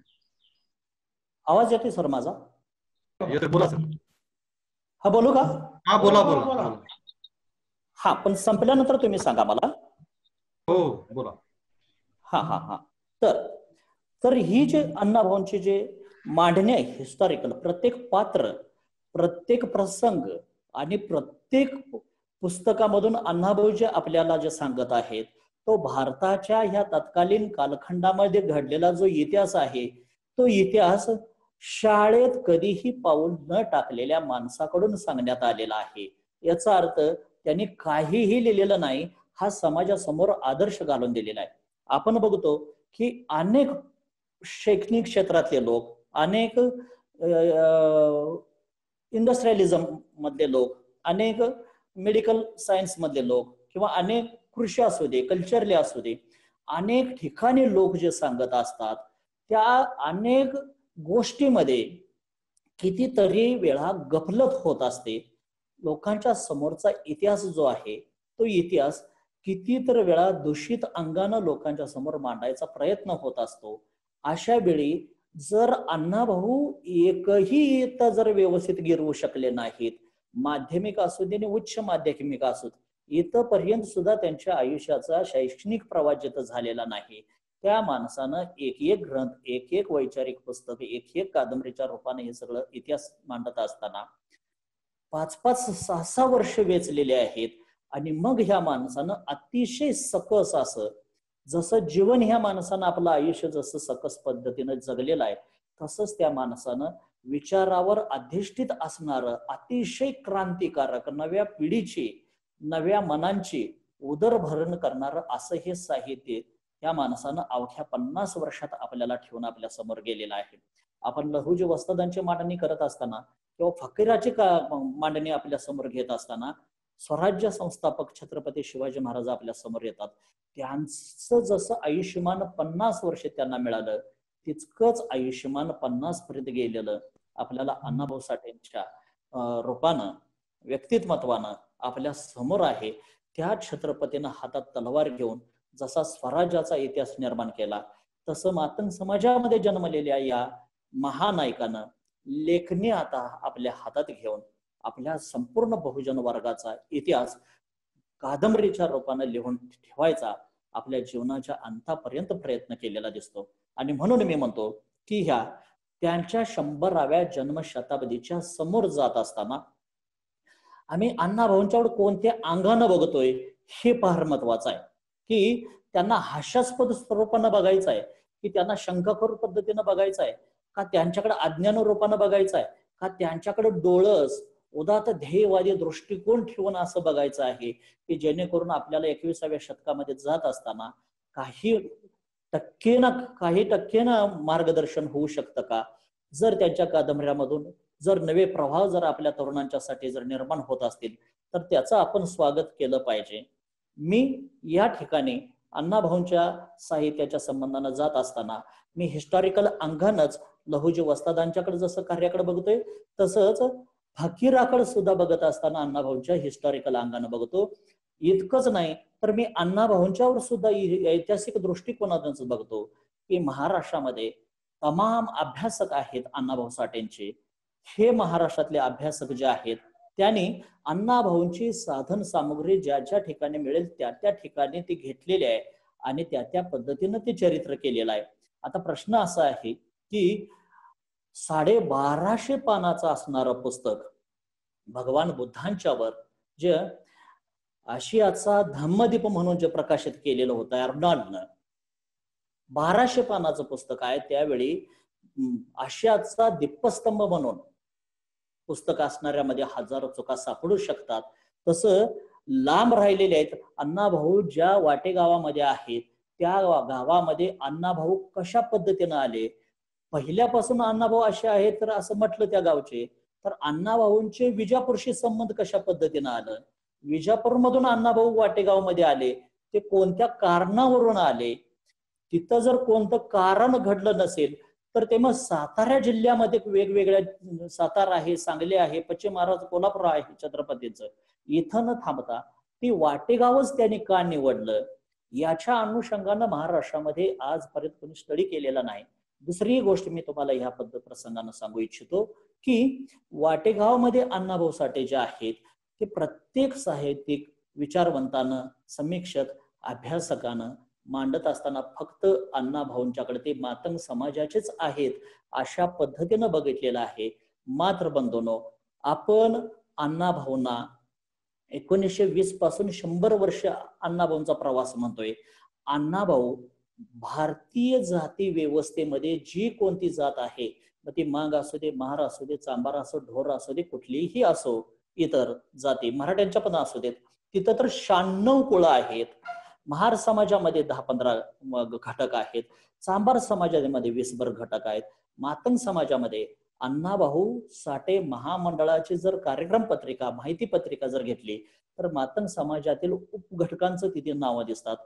अण्णाभाऊ कोणत्या मातंग समूहातील घटकाचे होते याचा महाराष्ट्रातील जाणकार बंधू भगिनींनी आजपर्यंत संशोधनाच्या रूपानं अजूनही कुणी शोध घेतलेला नाही. ते जर वेगवेगळ्या घटकातील कोणत्या ना कोणत्या तरी घटकातले जर असतील तर त्यांची कुलदैवत कुठली असली पाहिजेत की ज्याच्या मधून अण्णाभाऊंच्या मध्ये इतका प्रचंड मोठ्या बंडखोरी तत्वज्ञानाचा उगम झालेला आहे. अण्णाभाऊंच्यात काय असा वरून पडलेला नाही, अण्णाभाऊंच्यात काय वरून असं आलेलं नाही, अण्णाभाऊंना कोणी आशीर्वाद दिलेला नाही. पण अण्णाभाऊंनाची ही जी ऊर्जा मिळालेली आहे की हजारो वर्षाचा सांस्कृतिक पातळीवरचा प्रवास पुढच्या टप्प्यापर्यंत घेऊन जाण्यासाठी, तो आंबेडकरवादाशी जोडण्यासाठी, तो फुल्यांच्या विचाराशी जोडण्यासाठी, तो शाहूंच्या विचाराशी समरूप जसा पुण्यामध्ये त्यांनी जो हे 21व्या शतकाकडे आपल्या विचारांचा जो प्रवास केला ते आलं कुठून, आणि मग ते जर आलं कुठून ह्याचा जर आपल्याला थांगपत्ता अजून लागला नसेल, वाटेगावामध्ये अण्णाभाऊ थांबले त्याला कुठलं कारण होतं की ते वाटेगावामध्ये येऊन थांबले, याचाही माझ्या बांधवांनो आजपर्यंतच्या इतिहासाच्या कालखंडामध्ये विचार झालेला नाही. आणि म्हणून मी म्हणतोय की अण्णाभाऊने जे घेतलेलं आहे त्याच्यावरच आपण बोलतोय, पण अण्णाभाऊंच्या पाठीमागं जे लिहायचं आहे त्याच्याकडे 100 वर्षात आजपर्यंत महाराष्ट्रातल्या अनेक जाणकारीने लक्ष दिलेलं नाही. मी या वेबिनारच्या वतीनं पहिल्यांदाच महाराष्ट्रामध्ये ह्या आंतरराष्ट्रीय मॉस्को वेबिनारच्या वतीनं अण्णाभाऊ साठेंच्या जन्मशताब्दीच्या निमित्तानं चाललेल्या वेबिनारच्या माध्यमातून मी असंख्य महाराष्ट्रातील संशोधकांना, अनेक अभ्यासकांना, असंख्य समाजचिंतकांना असं नम्रतेनं आवाहन असं आपण करतोय की हे जे अण्णाभाऊंचे ऊर्जा स्त्रोत जे आहे, त्यांचा जो विजापूर पासून वाटेगाव पर्यंत झालेला प्रवास जो आहे, त्यांचा जो वाटेगाव मध्ये जन्म झालेला आहे तो नेमका किती साली कुठपर्यंत गेलेला आहे, त्याच्या नोंदी कुठं आहेत. अण्णाभाऊंच्या मृत्यूची नोंद नगरपालिका मुंबईमधून पाहायला मिळते, त्याची कागदपत्र आपल्याला पाहायला मिळतात. पण अण्णाभाऊंचा जो दाखला आहे कसा आहे, डॉक्टर बाबासाहेब आंबेडकरांचं चरित्र धनंजय खिराने पहिल्यांदा लिहिलं, चांगदेव खैरमोडेने बाबासाहेबांचं चरित्र 16 खंडामध्ये लिहिलं, BC कांबळेने त्यातील काही त्रुटी दिसताना ते 22 खंडात लिहिलं. अण्णाभाऊंचं वैचारिक असं असणारा एकही संदर्भ मूल्य असा ठरणारा, जो अनेकांना डोळस करणारा, अनेकांना वस्तुनिष्ठ पद्धतीनं अण्णाभाऊंच्याकडे घेऊन जाणारा एकही ग्रंथ आजपर्यंत महाराष्ट्रामध्ये उपलब्ध होऊ नये हे मला वाटतं की यावर जरा या वेबिनारच्या वतीनं चिंतन होणं फार गरजेचं आहे असं मला वाटतं. नाहीतर काय व्हायचं की अण्णाभाऊनच असं म्हटलेलं आहे फकीरामध्ये की मला कल्पनेचे पंख लावून उडता येत नाहीत, त्या बाबतीत मी खूप मंडूक आहे. मी जे जगतो भोगतो ने ते जे जगत असतो तेच लिहित असतो. मग आमच्या साहित्यिकाने, आमच्या बंधू भगिनीने, आपल्या मित्रमंडळीने अण्णाभाऊंचा वाटेगाव पर्यंत झालेला प्रवास, त्यांच्यातले उपघटक, त्यांचे टोटेम्स, त्यांचा प्रवास झालेला आयुष्यभरचा, त्याच्यातली ऊर्जेची साधनं, मग नेमका कसा अण्णाभाऊ कसे पेटत गेले, ती विद्रोहाची धार त्यांना मुंबईमध्ये कशा पद्धतीने आली आणि मग ते महाराष्ट्रामध्ये ज्या पद्धतीनं कोसळले त्याचे रिफ्लेक्शन जे वेगवेगळ्या वृत्तपत्रांमधून आले. त्याने जेव्हा लालबावटा कलापथक स्थापन केलं तेव्हा काय घडलं असेल, त्याने जेव्हा वैजंता नावाची कादंबरी लिहिली, ही संघर्षावर आधारित आहे, तेव्हा काय घडलं असेल, किंवा अण्णाभाऊंची ह्या तिघांचं त्रिकुटांची जी बांधणी झाली ती कुठल्या आधारावर झाली. अण्णाभाऊंच्या कौटुंबिक जो सगळा जो पसारा जो आहे जीवनभर पसरलेला, त्याच्यावर सखोल असं मंडन करणारा, त्यांचं सगळ्या गोष्टी सार रूपाने एकत्र करून भले 1 होते 2 होते 3 होते असं चरित्र रूपाने येणारा संग्रह या जन्मशताब्दीच्या काळामध्ये उपलब्ध व्हावा किंवा कोणीतरी तो लिहायचा प्रयत्न करावा. मला वाटतं ह्यामधून मी लोकांना सांगितलेली ही गोष्ट लोक चांगल्या पद्धतीने घेऊन पुढच्या काळामध्ये ह्याला जर यश रूपानं येऊन जर त्यांनी पुस्तक रूपानं महाराष्ट्रामध्ये अण्णाभाऊंचं हे कर्तृत्व जर दाखवून ठेवलं तर हे जे आपण आपल्या समोर जो वेबिनारच्या वतीनं जो सर्वांशी संयोग घडवून आणण्याचा जो प्रयत्न केला ह्या सगळ्याचा त्या सज्जन मंडळीने तो फलद्रूप झाला असं मला या ठिकाणी नम्रपणानं वाटतं. मला या ठिकाणी माझे काही विचार मांडत असताना सुरुवातीच्या काळात जरा गैरसोय झाली त्याच्याबद्दल मी दिलगिरी व्यक्त करतो आणि आपली सगळ्यांची मी रजा घेऊन या ठिकाणी थांबतो.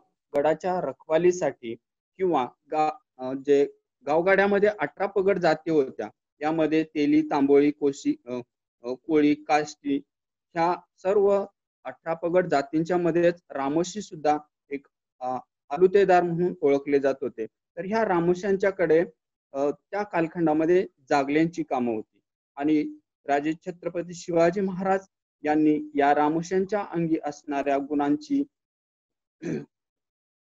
छत्रपती शिवाजी महाराजांनी त्या रामोशांच्या अंगी असणाऱ्या गुणांची पारख करून त्यांच्याकडे महत्वाची म्हणजे गडाच्या रखवालीची कामं दिली. ह्या रखवालीच्या कामाबरोबरच त्यांच्याकडे अनेक वेगवेगळ्या जागल्याची कामं होती. गावामध्ये शांतता राखणं किंवा गावात जर काय मैत झालं असेल, त्या मैताचा इतर ठिकाणी जो निरोप होता तो ह्या जागल्यांच्या मार्फत दिला जात होता. आणि ह्या शिवकाळात सर्वात महत्वाची कामगिरी बजावलेले म्हणजे बहिर्जी नाईक.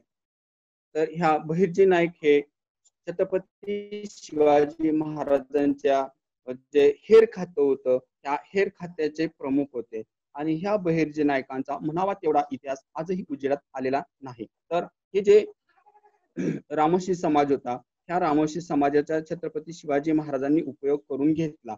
मात्र त्याच्यानंतर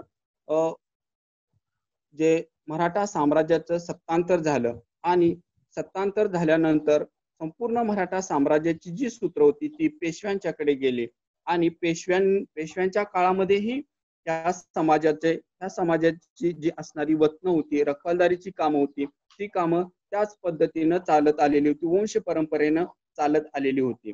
आणि पुढे ब्रिटिश साम्राज्याचा अंमल निर्माण झाल्यानंतर जे 1802 मध्ये वसईचा तह घडून आला, या तहामध्ये ब्रिटिशांच्या सांगण्यावरून गडाची जी रखवालीची कामं होती जी रामोशांच्याकडे होती, ती रामोशांची कामं, रखवालीची कामं त्या दुसऱ्या बाजीरावानं काढून घेतली. पर्यायानं ह्या रामोशांच्यावरती उपासमारीची वेळ आली. उत्पन्नाचं साधन नाही. समाजामध्ये किंवा घरामध्ये प्रत्येक रामोशाच्या घरामध्ये 18-20 दारिद्र्य होतं आणि अशाच कालखंडामध्ये चरितार्थाचं साधन केलं आणि चरितार्थाचं साधन केल्यामुळं हा जो समाज होता, हा समाज ह्या ब्रिटिश सत्तेच्या विरोधात उभा राहिला आणि सर्वात सुरुवातीला ह्या ब्रिटिश सत्तेच्या विरोधात रामोशांनी उठाव केला आणि ह्या उठावाचं जे नेतृत्व होतं ते नेतृत्व आद्य क्रांतिकारक उमाजी नाईक यांनी केलेलं होतं. ह्या उमाजी नाईकांचा जन्म पुरंदर तालुक्यामध्ये भिवडी गावात इसवी सन 1791 या साली झाला. उमाजींच्या वडिलांचे नाव दादोजी खोमणे होते. तर हे दादोजी खोमणे हे सुद्धा त्या गडाची रखवाली करत होते किंवा त्यांच्याकडे ते त्यांच्याकडे ते वंश परंपरेनं चालत आलेलं काम होतं, रखवालीचं काम होतं. आणि या दुसऱ्या बाजीरावाच्या ब्रिटिशांच्या सांगण्यावरून दुसऱ्या बाजीरावाने त्यांची संपूर्णपणे रखवालीची जी कामं होती ती कामं काढून घेतली. पर्यायानं यांच्याकडे उदरनिर्वाहासाठी कोणतंही साधन राहिलेलं नव्हतं आणि त्यामुळं संपूर्णपणे हा रामोशी समाज ब्रिटिशांच्या विरोधात उभा राहिला. आणि त्यामध्येच हा जो उमाजी होता, ते उमाजी लहानपणापासून हुशार, चंचल, धाडशी, चतुर होते. त्यांनी आपल्या वडिलांच्याकडून गोफण चालवणे, तीरकामटा मारणे, कुऱ्हाड चालवणे, भाला फेकणे, तलवार व दांडपट्टा चालवण्याचे शिक्षण आत्मसात केले. उमाजी हे खंडोबाचे निस्सीम भक्त होते आणि त्यामुळे त्यांची खंडोबावरती निस्सीम अशी श्रद्धा होती आणि ह्या खंडोबाचा बेलभंडारा उचलून ब्रिटिश साम्राज्य संपवण्याची शपथ त्यांनी जेजुरीच्या खंडोबाच्या समोर घेतलेली होती. आणि अशाच परिस्थितीमध्ये छत्रपती शिवाजी महाराजांचा आदर्श डोळ्यासमोर ठेवून जेजुरीच्या खंडेराया साक्ष मानून इंग्रजांना या ठिकाणी राज्य निर्माण करून देणार नाही अशी शपथ बेलभंडारा उचलून त्यांनी घेतलेली होती. उमाजी राजे यांनी पुरंदरच्या परिसरात आपल्या पराक्रमाने इंग्रजांच्या विरुद्ध धाडसाने लढला. त्यांनी इंग्रजांना जेजुरीत गाठून त्यांच्याकडून बंदुका काढून घेतल्या. उमाजी लुटालूट करी, डाका घाली, दरोडे घाली. मात्र हे सर्व करत असताना त्यांनी कधीही जाणून बुजून सामान्य जनतेला इजा केली नाही. लुटीतील रक्कम ते गोरगरीब जनतेला देऊन टाकत असत. पुण्याच्या परिसरात राज्य इंग्रजांचे होते, मात्र अंमल उमाजी यांचा होता. याला साक्षीदार पुण्याचा कलेक्टर रॉबिन्सन हा होता. उमाजी बरोबर कोळी समाजातील राघव भांगऱ्या हाही इंग्रजांच्या विरोधात कारवाया करत होता. उमाजी बरोबर विठोजी नाईक, कृष्णा नाईक, खुशाबा रामोशी, बाबू सोळसकर इत्यादी मंडळी होती. इसवी सन 1818 या साली इंग्रजांनी उमाजीला तुरुंगात टाकले. तुरुंगात असताना उमाजी साक्षर झाले. उमाजींनी तुरुंगातून सुटल्यानंतर पुन्हा लुटालुटीचे सत्र चालू केले. इंग्रजांचा खजिना बांबुर्डे सध्याचे शिवाजीनगर या ठिकाणी होता. त्या ठिकाणचा तो जो खजिना होता तो 24 फेब्रुवारी 1828 या दिवशी रात्री निवडक 30 साथीदारांसह दरोडा टाकून लुटला. त्या दरोड्यात विठो आणि कृष्णाजी हे दोघे होते. या लुटीतील काही रक्कम त्यांनी जेजुरी या ठिकाणी खंडोबाचे दुसरे स्थान करे पठार या ठिकाणी काही रक्कम अर्पण केली. त्याचबरोबर 1825च्या सप्टेंबर मध्ये मिरजकर पटवर्धनांचे वराड मिरजहून पुण्यात जात असताना जेजुरी जवळ लुटले. पटवर्धनांच्या जहागीरदारास जेजुरी जवळ गाठून त्याच्या जवळ 26,000 रुपयांचा माल लुटला. इसवी सन 1826 मध्ये पंढरपूरच्या एका ब्राह्मण सावकारास जेजुरी जवळ लुटले. उमाजींनी पुरंदरच्या किल्ल्याचाही आश्रय घेतला. उमाजीने लुटालूट, दरोडे या स्वरूपात इंग्रजांना सडेतोड उत्तरे दिली.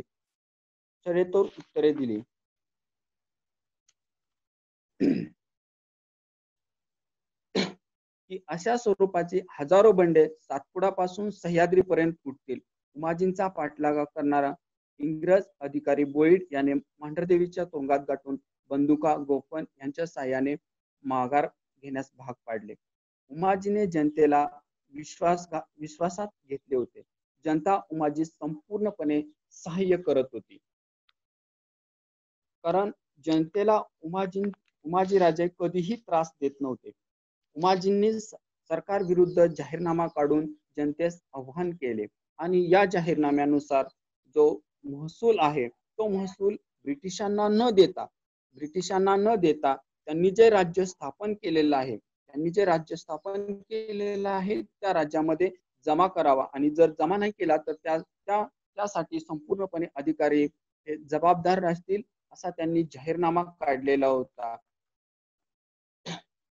अशा पद्धतीने ब्रिटिश साम्राज्याच्या विरोधात जाहीरनामा काढणारे उमाजीराजे हे पहिले आद्य क्रांतिकारक होते.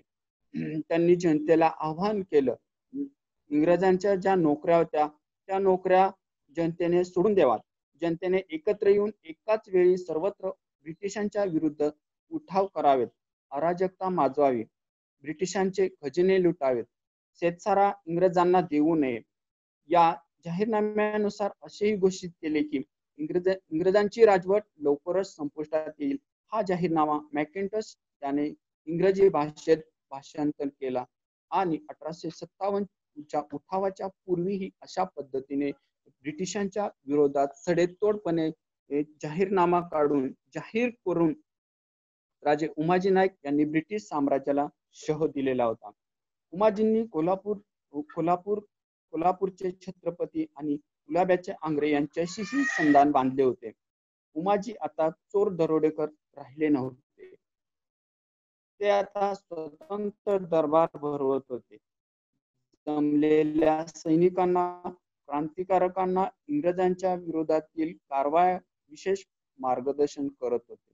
कारण इंग्रजांनीही आता मान्य केले होते की उमाजी क्रांतिकारक राहिले नव्हते तर ते आता पूर्णपणे ब्रिटिशांच्या विरोधात ब्रिटिश साम्राज्य संपवण्याच्या पाठीमागे लागलेले होते. कारण इंग्रजांनीही मान्य केले होते की उमाजी क्रांतिकारक राहिलेले नव्हते. उमाजी इंग्रजांच्या बरोबर समझोता करीत शांतता राखण्याचे काम उमाजींच्याकडे असे, परंतु आतून उमाजींचे कार्य हे ब्रिटिश साम्राज्याच्या विरोधात कारवाया करण्याचे हे चालूच होते. या परिस्थितीत संपूर्णपणे चक्रावून गेले. उमाजींनी इंग्रजांचे वर्चस्व सडेतोडपणे झुगारून दिले. इंग्रज आता उमाजींना पकडण्यासाठी कोणत्याही मार्गाचा वापर करू पाहत होते. अशा परिस्थितीत इंग्रजांनी असे जाहीर केले की उमाजी जो कोणी पकडून देईल त्यास इनाम म्हणून फार मोठी बक्षीस दिले जाईल. शेवटी बापूसिंग परदेशी, नाना रामोशी व काळो रामोशी यांना फितूर केले आणि भोर जवळील उतरोली या ठिकाणी उमाजी नायकास पकडण्यात आले. 3 फेब्रुवारी 1832 या दिवशी पुणे येथील खडकमाळ या ठिकाणी उमाजी यांना फाशी देण्यात आले. इसवी सन 1818 ते 1831 या 13 वर्षाच्या काळात उमाजींनी हिंदुस्थानच्या इतिहासात आपल्या कार्याचा आदर्श निर्माण केला. इंग्रजांच्या अन्यायी अत्याचारी वृत्तीला शह देण्याचे कार्य उमाजी नायकांनी केलेले होते. उमाजींच्या अंगी मवाळ आणि जहाल असे दोन्हीही गुण एकवटलेले होते. इंग्रजांच्या विरुद्ध जाहीरनामा काढून जनतेस आव्हान केलेले होते. यामागे इंग्रज सरकार विरुद्ध या ठिकाणी प्रतिसरकार निर्माण करण्याचा प्रयत्न उमाजी नायकांचा होता. मात्र दुर्दैवाने उमाजींना योग्य ती साथ मिळालेली नव्हती. उमाजी नायकांचे बलिदान वाया गेले नाही तर त्यांच्या बलिदानातून पुढे अनेक बंड निर्माण झाली आणि ब्रिटिश साम्राज्याला या ठिकाणी विरोध करण्यासाठी खऱ्या अर्थाने उमाजी नायकांच्या उठावापासूनच सुरुवात झालेली होती.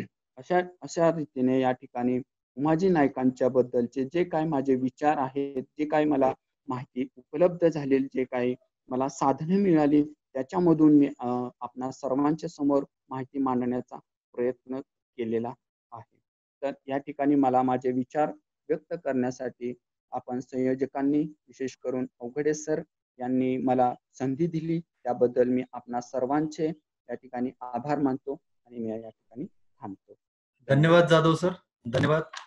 आपल्या मार्गदर्शनानंतर आजच्या या परिसंवादाचे अध्यक्ष आणि पुढचे स्पीकर जे आहेत ते सरचिटणीस आहेत विद्रोही साहित्य सांस्कृतिक चळवळीचे माननीय धनाजी गुरव सर. माननीय धनाजी गुरव सरांना मी विनंती करतो की त्यांनी कृपया या वेबिनारमध्ये आम्हा सर्वांना संबोधित करावं. Dhanaji Gurav sir.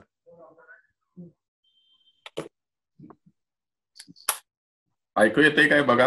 Yes sir, yes. आपला व्हिडिओ ऑडिओ आवाज येतो? धन्यवाद. गौतम बुद्ध असं म्हणाले होते की सत्याला सत्य म्हणून ओळखा, सत्य म्हणून ओळखा. बुद्धाचेच विचार मराठी मनामध्ये घेऊन जाणारे संत तुकोबाराय या सत्याबद्दल असं म्हणालेले आहेत, सत्य असत्याशी मन केले ग्वाही, मानियेले नाही बहुमत. तुकोबांचे उत्तराधिकारी खऱ्या अर्थानं असलेले पण डायरेक्ट नातं न सांगणारे महात्मा ज्योतिराव फुले सत्याबद्दल असं म्हणालेले आहेत की सत्य सर्वाचे आधी घर, सर्व धर्मांचे माहेर. अखंड मोठा आहे आणि फुलेशाहू आंबेडकरांच्या मुळे आपण आता लिहायला वाचायला शिकलेलो आहे. जे आज ऐकताय त्यांना माझी विनंती आहे की त्यांनी हा अखंड मुळातून वाचावा, फुले काय सांगतात हे लक्षात येईल. सत्याचा बास असे जोर, काळी भंडाचाही नीर, खरे सुख नटा नोहे, सत्य ईशा वर्जू पाहे, असा त्या अखंडाचा शेवट आहे. याचा अर्थ महात्मा ज्योतिराव फुले हे सत्याला ईश्वरापेक्षाही मोठा आहे असा दर्जा देतात.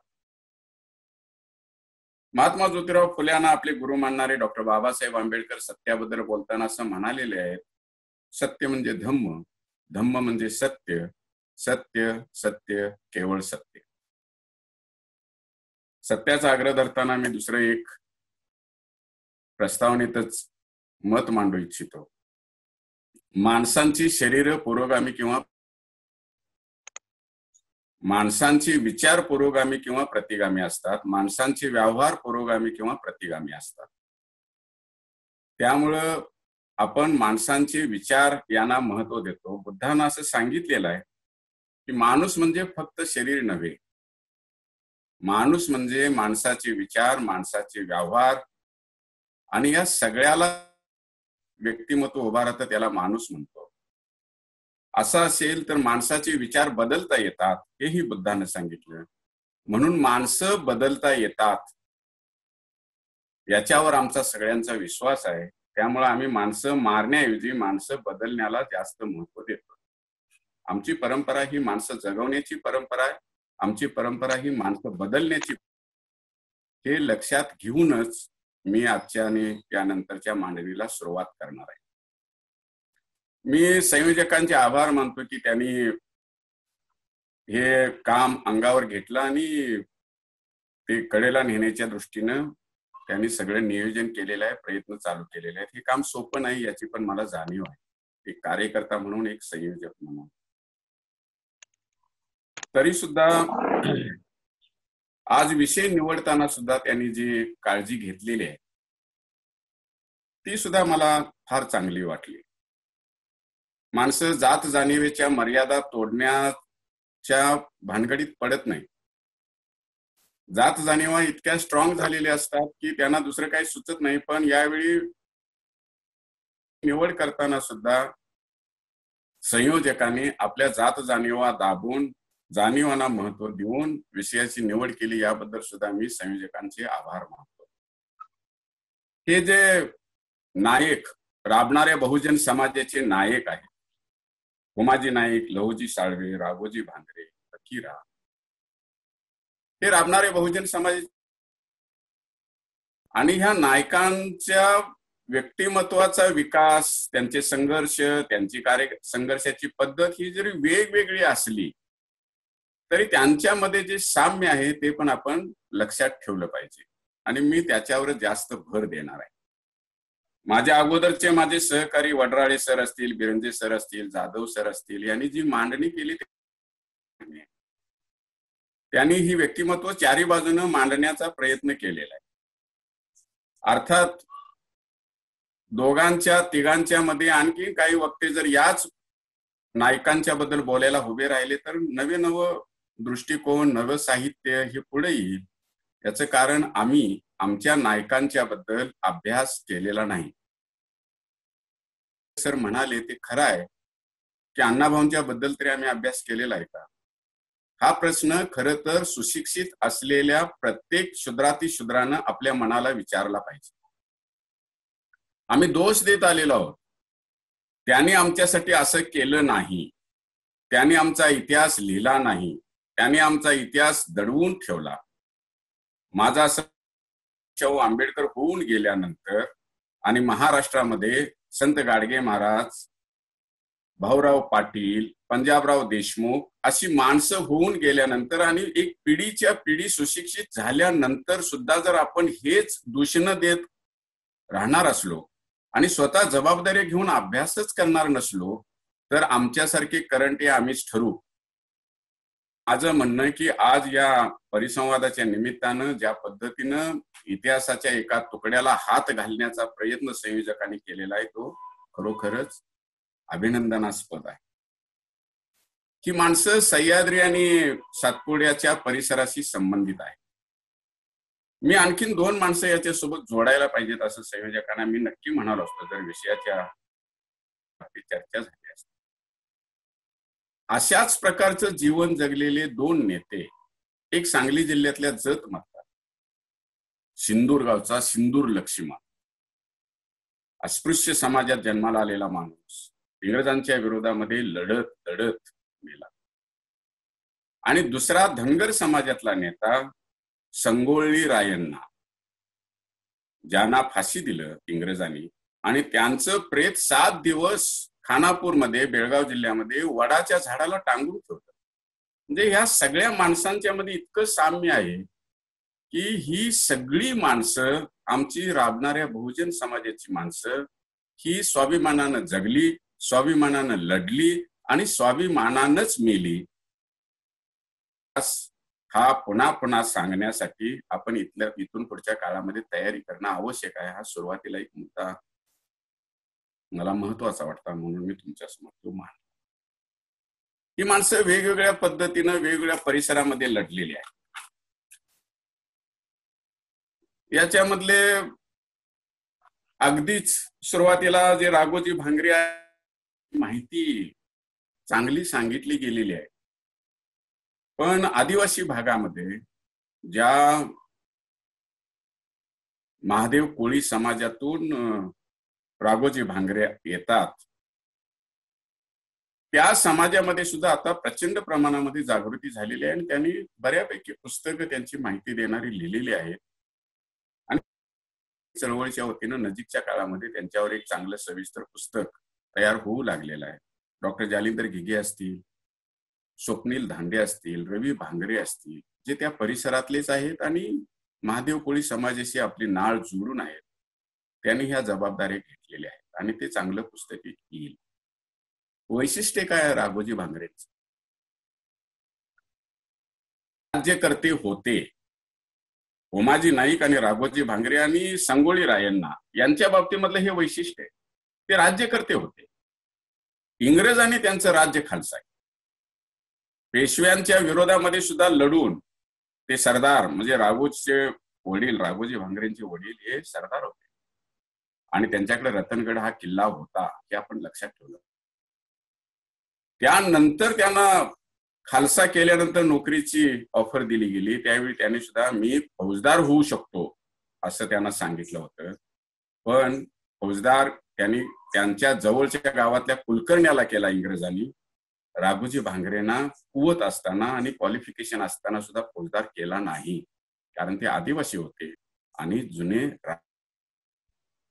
जसं उमाजी नाईकांचे वडील हे सुद्धा पुरंदरचे गडकरी होते आणि त्यांचं खालसा केलं गेलं गडकरी असणं, तसंच राघोजीच्या बाबतीमध्ये आहे, तसंच संगोळी रायण्णाच्या बाबतीमध्ये आहे. या माणसाने आपल्यावर होणाऱ्या अन्यायाच्या विरोधामध्ये इंग्रजांच्या विरोधात लढाई सुरू केली. राघोजींच्यावर खोट्या दरोड्याचं निर्णय केला. आता हे कुलकर्णी प्रकरण मी जातीयवादी म्हणून म्हणत नाही, पण एक लक्षात ठेवलं पाहिजे की आमच्या सगळ्या बहुजन नायकांच्या जीवनामध्ये हे कुठं नाही कुठंतरी वेगवेगळ्या पद्धतीने आलेले आहेत. फकीराच्या जीवनामध्ये ते पॉझिटिव्ह पण आलेले आहेत आणि बाकींच्या जीवनामध्ये ते निगेटिव्ह आलेले आहेत. राघोजी भांगरे 2 वेळा येतात. एक वेळा त्यांच्यावर खोटी केस घालणं आणि त्यांना अटक करण्याचा प्रयत्न करणं. एका नेत्याला, राजकीय पुढाऱ्याला, ज्यांनी राज्यकारभार केलेला आहे अशा नेत्याला अटक करण्याचा कट कारस्थान इंग्रजांच्या मदतीने एक कुलकर्णी करतो आणि मग एक नेता त्याच्या पोलीस स्टेशनमध्ये घुसतो आणि पोलीस स्टेशनमध्येच त्याला मारतो आणि त्याचे बंडाचं निशाण राहतो. हेच कुलकर्ण्यांचे स्वरूप पुन्हा एक वेळा राघोजी भांगरेंच्या शेवटाशी जोडलेला आहे. राघोजी भांगरे आणि पंढरपूरचा फार जवळचा संबंध आहे. काही लोक असं म्हणतात की ते गोसाव्याच्या वेशामध्ये फिरत होते. मला असं वाटतंय की वारकऱ्यांच्या सोबत त्यांचे फार घनिष्ठ संबंध होते आणि पंढरपूरच्या परिसरामध्ये त्यांचे संबंध होते. विठ्ठलाच्या देवळात घातपातानं त्यांना पकडून देण्यात आलेलं आहे आणि त्यानंतर मग ठाण्याच्या जेलमध्ये त्यांना फाशी देण्यात आली, आपण लक्षात ठेवलं. स्वतंत्र मिलिटरी उभा करून इंग्रजांच्या विरोधामध्ये लढणं हे या तिन्ही भटक्या विमुक्त समाजातले उमाजी नाईक, आदिवासी राघोजी भांगरे आणि संगोळी रायण्णा, धनगर समाजाचे नेते संगोळी रायण्णा यांचं वैशिष्ट्य आहे. मिलिटरी उभा केलेली आहे. राघोजींच्याकडे 4,500 सैन्य होते. 4,000 सैन्य शेवटी त्यांची जी जुन्नरला लढाई झाली, या लढाईच्या वेळेला त्यांच्यासोबत 4,000 सैन्य होते. आम्हाला एवढी मोठी आमची विद्रोही सांस्कृतिक चळवळ आहे, 4 पूर्णवेळ कार्यकर्ते आम्हाला सांभाळता येत नाही. 4,000 सैन्य सांभाळण्यासाठी त्यांचा किती मोठा व्याप असेल लक्षात ठेवलं. संगोळी रायण्णांचा संपर्क छत्रपती शिवाजी महाराजांच्या गादीसोबत असल्याचे मला पुरावे मिळालेले नाहीत. मिळाले तर मी मान्य करेन. पण राघोजी भांगरे आणि उमाजी नाईक यांना शिवाजी महाराजांच्या सातारच्या गादीबद्दल अत्यंत आपलेपणा वाटत होता, आदरस्थान वाटत होतं. ती टिकावी यासाठी माझे प्रयत्न केले. राघोजींना घोडी, शस्त्र आणि पैसा साताऱ्यामध्ये बोलवून सत्कार करून दिलेला आहे, जसं उमाजी नाईकांना सुद्धा साताऱ्याच्या गादीनं सत्कार केलेला होता. म्हणजे त्यांचे आदर्श छत्रपती शिवाजी महाराज होते, हे आपण लक्षात ठेवलं पाहिजे. त्यामुळं त्यांच्या सगळ्या व्यवहारामध्ये रयतेच्या राज्याची लक्षणं होती. स्त्रियांच्या सोबतचं वागणं, शत्रू सोबतचं वागणं, आपल्या माणसांच्या सोबतचं वागणं, ही जी उमाजी आणि संगोळी रायण्णा आणि राघोजी भांगरेंच्या मधलं जे वैशिष्ट्य आहे ते असंच वैशिष्ट्य आहे, आपण लक्षात घ्यायला पाहिजे. हे शिवाजी महाराजांच्या प्रभावाचा तो परिणाम आहे. त्यांनी जी मूल्य व्यवस्था सांभाळली ती शिवाजी महाराजांनी दिलेली, वारकरी परंपरेनं शिवाजी महाराजांना दिलेली, आणि शिवाजी महाराजांना रयतेच्या राज्याच्या निमित्तानं आपल्याला मूल्य व्यवस्था आहे. ही मूल्य व्यवस्था राघोजी, उमाजी आणि संगोळी रायण्णा यांनी सुद्धा सांभाळलेली. हे जाती व्यवस्थेच्या बाहेरचे लोक आहेत आणि तरी सुद्धा ब्राह्मणी व्यवस्थेनं यांना छळलेलं आहे. हे आपण दुसरं वैशिष्ट्य म्हणून लक्षात ठेवलं पाहिजे. आणि मग मला जे दुसरे दोन हिरो ज्यांच्याबद्दल फकीरा आणि लहुजी वस्ताद साळवे त्यांच्याबद्दल बोलायचं, हे मात्र जाती व्यवस्थेतले हिरो आहेत, हे आपण लक्षात ठेवलं पाहिजे. दोघांच्या मधलं जीवनामधला फरक आहे, संघर्षामधला फरक आहे, परिसरामधला फरक आहे, ज्यांच्या विरोधात लढायचं त्यांच्याबद्दलचा फरक आहे. हे असं का झालं? आणि लढाईची जसं मी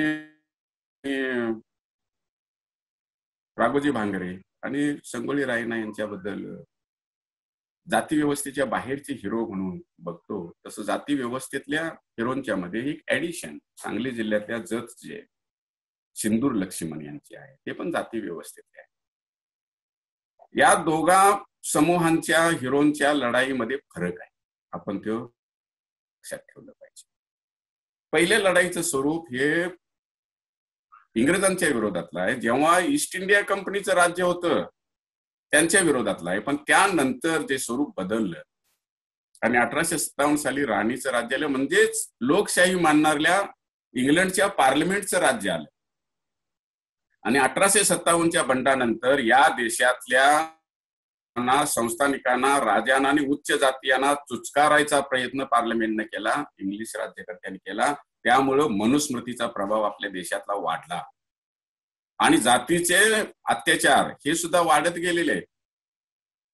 लहुजी वस्तादांच्या काळामध्ये त्याचं काय स्वरूप आलं असेल हे आपण बघू शकतो, समजू शकतो.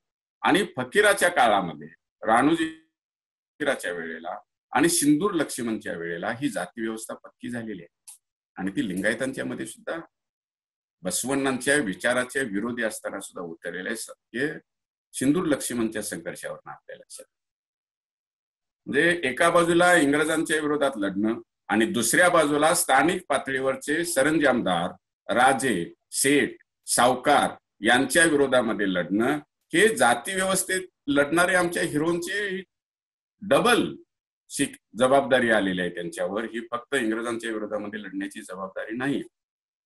मगाशी जाधव सरांनी सांगितले की उमाजींच्या सोबत सुद्धा सगळ्या जाती धर्मातले लोक होते, संगोळी रायण्णाचं पण सगळ्या जाती धर्मातले लोक होते, आणि राघोजी भांगरेंच्या बाबतीत सुद्धा सगळ्या जाती धर्मातले लोक.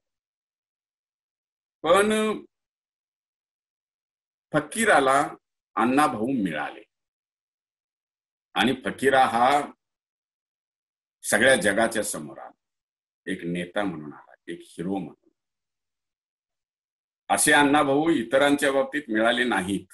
म्हणून मगाशी मी जिथं सुरुवात केली की आमच्या हिरोंच्याकडे बघितलं नाही, सगळी इंग्रजांच्या विरोधात लढली, म्हणजे स्वातंत्र्यासाठी लढलेली माणसं आहेत ती. पण जे स्वातंत्र्याच्या सुरुवातीच्या काळामध्ये उच्च जातीयांचं राज्य येईल म्हणून स्वातंत्र्य लढ्यात होते आणि उच्च जातीचं राज्य येणार नाही हे लक्षात आल्यावर जे स्वातंत्र्य लढ्याच्या विरोधात गेले, इंग्रजांच्या बाजूने गेले. हिंदू महासभेने काय केलं, सावरकरांच्या जेव्हा गांधी आले सगळ्या समाजाला त्यांनी स्वातंत्र्याची हाक दिली, त्यावेळी हिंदू महासभेच्या लोकांच्या लक्षात आले की स्वराज्य मिळालं तर आमचं काही चालणार नाही. आणि मग त्यांनी इंग्रजांच्या बाजूने कारवाया सुरू केल्या. तरी सुद्धा स्वतःला काही जण लोकमान्य म्हणून घेतात, काही जण स्वातंत्र्यवीर म्हणून घेतात, आणि त्यांची फुटकी माणसं ही तरी सुद्धा त्यांनी वाजवून आकाशी एवढी दाखवायचा भास निर्माण करायचा प्रयत्न केला. आणि आमची मात्र खरी डोंगरा एवढी माणसं आपण त्यांची नोंद सुद्धा घेतली नाही.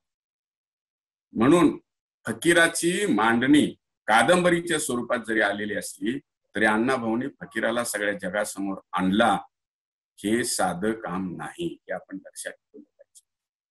म्हणजे त्यावेळी काल्पनिक हिरो दुसरे निवडून कादंबऱ्या लिहिता आल्या असत्या, पण अण्णाभाऊ बिरंजे सरांनी सांगितलं की साहित्य संमेलना, पहिल्या दलित साहित्य संमेलनाच्या उद्घाटनाच्या वेळेला जे अण्णाभाऊंनी साहित्य आणि संस्कृतीबद्दलचे, मूल्यव्यवस्थेबद्दलचे विचार मांडले, त्याच्यामध्ये त्यांनी सांगितलंय, मी माझ्या माणसांच्या सोबत प्रामाणिक आहे, मी माझ्या माणसांना विकृत नाही दाखवणार, आणि जे सत्य आहे ते त्यांनी दाखवलं. पण आपली माणसं, कथेचा, साहित्याचा, संस्कृतीच्या विचाराचा, व्यवहाराचा, आपली माणसं केंद्र सुद्धा एक दृष्टी असावी लागते. अण्णाभाऊंच्याकडे ती होती. म्हणून आम्ही 2001 साली अण्णाभाऊंची जयंती विद्रोहीच्या वतीने कोल्हापुरात जाहीर केली. काही लोकांनी विरोध केला, काही लोकांनी पत्रकं वाटली, ती माणसं आहेत आता. पण आता या माणसांच्यावर अण्णाभाऊंनी पुढे आणलेल्या फकीराची जयंती आणि मयंत्या करायची पाळी आली. अण्णाभाऊंचं सामर्थ्य आणि हिरलं ते किती महत्वाचं हे आपण लक्षात ठेवतो. आम्ही आमचे हिरो, आता सिंदूर लक्ष्मण, अजून आता विद्रोही सांस्कृतिक चळवळीचे गौतम काटकर सर जे प्राध्यापक आहेत आणि इतिहासाचे प्राध्यापक असल्यामुळं त्याने विद्रोहीच्या वतीनं आता ती जबाबदारी घेतली आणि सिंदूर लक्ष्मणवर एक चांगलं चरित्र येऊ शकतं, अशी अवस्था तयार झाली. माझं असं म्हणणं आहे की आमची माणसं जी स्वातंत्र्यासाठी, समाजासाठी लढली, जीवन जगली, त्यासाठी अन्याय, अत्याचार सहन केले, तरी सुद्धा त्यांनी नोंद घेतली नाही. आणि ज्याने कोणी नोंद घेतली नाही त्यांनी का घ्यावी? कारण ही सगळी माणसं त्यांच्या विरोधात लढलेली माणसं आहेत. मुद्दा आहे तो त्यांनी नोंद न, मुद्दा आहे तो शाळा शिकल्यानंतर सुद्धा आमची माणसं आमच्या माणसांच्याकडे लक्ष देत नाहीत, अभ्यास करत नाहीत, लिहित नाहीत, हे आपण लक्षात ठेवलं पाहिजे. म्हणून माझं असं म्हणणं आहे, या परिसंवादाच्या निमित्तानं मी आपल्याला सगळ्यांना विनंती करेन की मी समारोपाच्या मुद्द्याकडे की आपण सगळ्यांनी आपल्या माणसांचा इतिहास मांडायला सुरुवात केली पाहिजे. आणि जर तो आपण मांडू शकलो तरच आमची माणसं स्वाभिमानानं गावातल्या देवळासमोर उभा राहून सांगू शकणार आहेत की आम्ही या देशासाठी लढलेलो आहोत. अहो, जे देशासाठी लढले, स्वातंत्र्य लढ्याची ज्यांनी गद्दारी केली ते स्वतःला देशाभिमानी म्हणून मिरवतात. ज्यांनी वंदे मातरमची घोषणा स्वातंत्र्य लढ्याच्या वेळी कधी केली नाही, केली तर गोळ्या खाव्या लागतात, जेलमध्ये जावं लागतं हे त्यांना माहित होतं, आणि मग इंग्रजांचा रोष ओढावेल म्हणून ज्यांनी कधीही वंदे मातरमची घोषणा केली नाही ते आता आम्हाला वंदे मातरम म्हणतात गेलेले आहे. आणि आम्ही जे देशप्रेमी आहोत, ज्या परंपरेला आम्ही धरून आलो ती देशप्रेमाची परंपरा आहे, राष्ट्रासाठी जगण्याची आणि मरण्याची परंपरा आहे. आणि खरं प्रेम, राष्ट्रप्रेम हे आम्ही दाखवलेलं आहे. आणि तरी सुद्धा फुले शाहू आंबेडकरांच्या नंतर, बाबासाहेबांच्या नंतर, भाऊराव पाटलांच्या नंतर, संत गाडगे आणि पंजाबराव देशमुखांच्या नंतर सुद्धा आम्ही शिकलो, पण आम्ही ज्ञान नाही घेतलं. आम्ही कारकुनी करायला शिकलो आणि कोणाची तरी हुजरीगिरी करायला शिकलो. हे शिक्षण फुले शाहू आंबेडकरांनी घ्यायला आम्हाला सांगितलं नव्हतं. म्हणून माझा तुम्हा सगळ्यांना जे ऐकतायत त्या सगळ्यांना आग्रह आहे की आज ज्या पद्धतीने विषय केली आणि अण्णाभाऊंनी ज्या पद्धतीनं फकीराची मांडणी केली, काल परवा जे काही परिसंवाद चाललेले ते फार चांगली मांडणी होते. आपली माणसं किती ऐकतात, किती ऐकत नाहीत याला महत्व न देता आपण हे काम केलं पाहिजे, असा माझा आग्रह आहे तुम्हा सगळ्यांना की आमच्या माणसांच्या बद्दल लिहा. फक्त बिरंजे सरांच्या सारख्या विनंती आहे, जाधव सरांच्या सारख्या अभ्यासकांना माझी विनंती आहे, आणि वडराळे सर हे अभ्यासक आहेत, चांगले आहेत, मला माहित आहे. आपण पुराव्याशिवाय काहीही लिहू नये, खोटं लिहू नये, ते लिहिण्याची आपल्याला गरज नाही. आमचं एक सत्य आज जरी लहान वाटत असलं तरी खोट्याचे पहाडच्या पहाड ते नष्ट करू शकतं असा. त्यामुळं आमचं सत्य मांडण्यासाठी आपण अभ्यास करूया, पुरावे गोळा करूया आणि पुराव्याच्या आधारे मांडूया. चमत्कारांची किंवा मिथकं निर्माण करायची आपल्याला गरज नाही. मी असं म्हणत होतो की आपण आणला पाहिजे आणि आपण दुसऱ्या कोणाकडून तरी अपेक्षा केली तर ते आपल्याबद्दलचा विकृत इतिहास मांडतात. त्याची उदाहरणं ही आपल्याला माहिती आहे. म्हणजे उमाजीला पकडून त्याच्या बहिणीनं दिला असं म्हणायचं. म्हणजे मग बहिणी कशा नालायक असतात, स्त्रिया कशा नालायक असतात, उमाजीचा घात कुणी केला तर मग बहिणीने केला. म्हणजे खोटा इतिहास आपल्या माणसांच्या नावानं मांडायचा. ते तुकोबांचं झालं, ते सगळ्यांचंच. जे आमचे हिरो आहेत राबणाऱ्या बहुजन समाजाचे, ज्याने हा समाज घडवला, ज्याने या समाजाला दिशा दिली आणि हे जग चांगलं चालावं म्हणून आहुती दिली, अशा माणसांच्या बद्दल त्यांनी जे जे केलेलं आहे ते विकृत आहे, चांगलं नाही, फार कमी. काय झालंय, उमाजी नाईकांच्या बद्दल लिहायचं असेल तर आपल्याला इंग्रजांनी उमाजी नाईकांचा काढलेला फोटो वापरावा लागतो आणि इंग्रजांच्या डायऱ्या आम्हाला वापराव्या. म्हणजे शत्रूनं त्यांच्याबद्दल जे लिहिलं तो आमचा संशोधनाचा आधार. राघोजी भांगरेंचा फोटो काढला इंग्रजांनी फाशी देण्याच्या, त्यांचं सर सुद्धा, त्यांचं शरीर सुद्धा असंच टांगून ठेवलं. जे आदिवासींचे नेते तंट्या भिल्ल याला सुद्धा 7 दिवस फाशी दिल्यानंतर वडाच्या झाडाला बांधूनच ठेवला. म्हणजे दहशत माजवण्यासाठी. सिंदूर लक्ष्मणला गोळ्या घातल्या आणि तिथून तालुक्याच्या ठिकाणी नेऊन त्याचे फोटो काढले आणि आज ते फोटो आम्हाला वापरावे लागतात. इंग्रजांनी त्यांच्या शत्रूंनी काढलेले पुरावे. म्हणजे एखाद्या शिकाऱ्यानं हरणाची शिकार केल्यानंतर त्याच्या दिवाणखान्यामध्ये त्याचं जे डोकं अडकवलेलं असतं किंवा वाघाचे जबडे कातडी अडकवलेली असते, त्या शिकाऱ्यानं जणू काय आमच्यावर उपकार केले आणि ही जपून ठेवलेली. मग त्याच्या आधारावर आम्ही त्या सिंहाचा वाघाचा इतिहास लिहावा. इतकी वाईट अवस्था आमच्यावर आज आलेली आहे. ही वाईट अवस्था फकीराच्या बाबतीमध्ये अण्णाभाऊंच्या लिखाणामुळे टळलेली आहे. आपण आपले इतिहासाचे पुरावे उभा केले पाहिजे, लोकांच्या जाऊन भेटलं पाहिजे, समजून घेतलं पाहिजे. आमच्या हिरोंच्या ज्या प्रतिमा आहेत त्या घेतल्या पाहिजे आणि त्याच्या आधारावर नव्या पद्धतीनं संशोधन करून आपण आपल्या माणसांचा इतिहास आपल्या समोर मांडला पाहिजे आणि तो इतिहास अभ्यासक्रमात येण्यासाठीचा आग्रह आणि आंदोलन आपण सुरू केलं पाहिजे. कुठली तरी फोलपाट अभ्यासक्रमामध्ये का कोणतरी काहीतरी करतो आणि तो 13-14 फूट पोहतो आणि सांगतो की समुद्र पोहला आणि आमची मुलं लहानपणापासून त्यांच्याबद्दलचा एक आदर मनामध्ये घेऊन लहानाची मोठी होतात आणि मग फॅशिस्ट लोक, मनुस्मृती समर्थक ह्या देशाच्या केंद्रस्थानी सत्तेवर येतात. जे संस्कार जर घडायचे असतील समाजावर तर राबणाऱ्या बहुजन समाजातल्या माणसांचे चरित्र, जी चरित्र आली पाहिजे, ती लिहिली पाहिजे. या निमित्तानं अशा पद्धतीची एक नवी चर्चा सुरू व्हावी असा माझा आग्रह आहे. फकीराच्या बाबतीमध्ये पुन्हा एक वेळा माझा तुम्हा सगळ्यांना अभ्यासकांना आग्रह आहे. फकीराचं चरित्र आपण का लिहित नाही? कादंबरी लिहिलेली आहे अण्णाभाऊ, त्याच्यामध्ये बऱ्याच गोष्टी तुम्हाला मिळतील, पण स्वतः फकीरा हे व्यक्तिमत्व म्हणून राबणाऱ्या बहुजन समाजाचा एक नायक म्हणून त्याचं चरित्र आम्ही का लिहित नाही? अण्णाभाऊंनी लिहिलं ही कादंबरी. माझं असं म्हणणं आहे की पुन्हा एक वेळा फकीराच्या बाबतीत अभ्यासपूर्वक अशी नवी कादंबरी न लिहिता चरित्र म्हणून लिहिणं. तसंच सिंदूर लक्ष्मणच्या बाबतीमध्ये आता घेतलेले आहे. संगोळी रायनांच्या बाबतीमध्ये फकीराप्रमाणेच खूप चित्रपट निघाले आहेत, कादंबऱ्या आहेत, कन्नडमध्ये आहेत. ते मराठीमध्ये येणं आवश्यक आहे, कारण तो आपल्या परिसरातला माणूस आहे आणि तो सुद्धा इंग्रजांच्या विरोधामध्ये लढलेला आहे आणि बहुजन समाजासाठी लढलेला आहे. हे जेव्हा चरित्र त्याचं समोर येईल त्यावेळी तुमच्या लक्षात किती आमचे नायक लढले आणि स्वातंत्र्य मिळवलं, किती आमचे नायक लढले आणि मातीचे आड गेले, त्यांनी लोकशाही मिळवली इंग्रजांच्या विरोधात लढवून.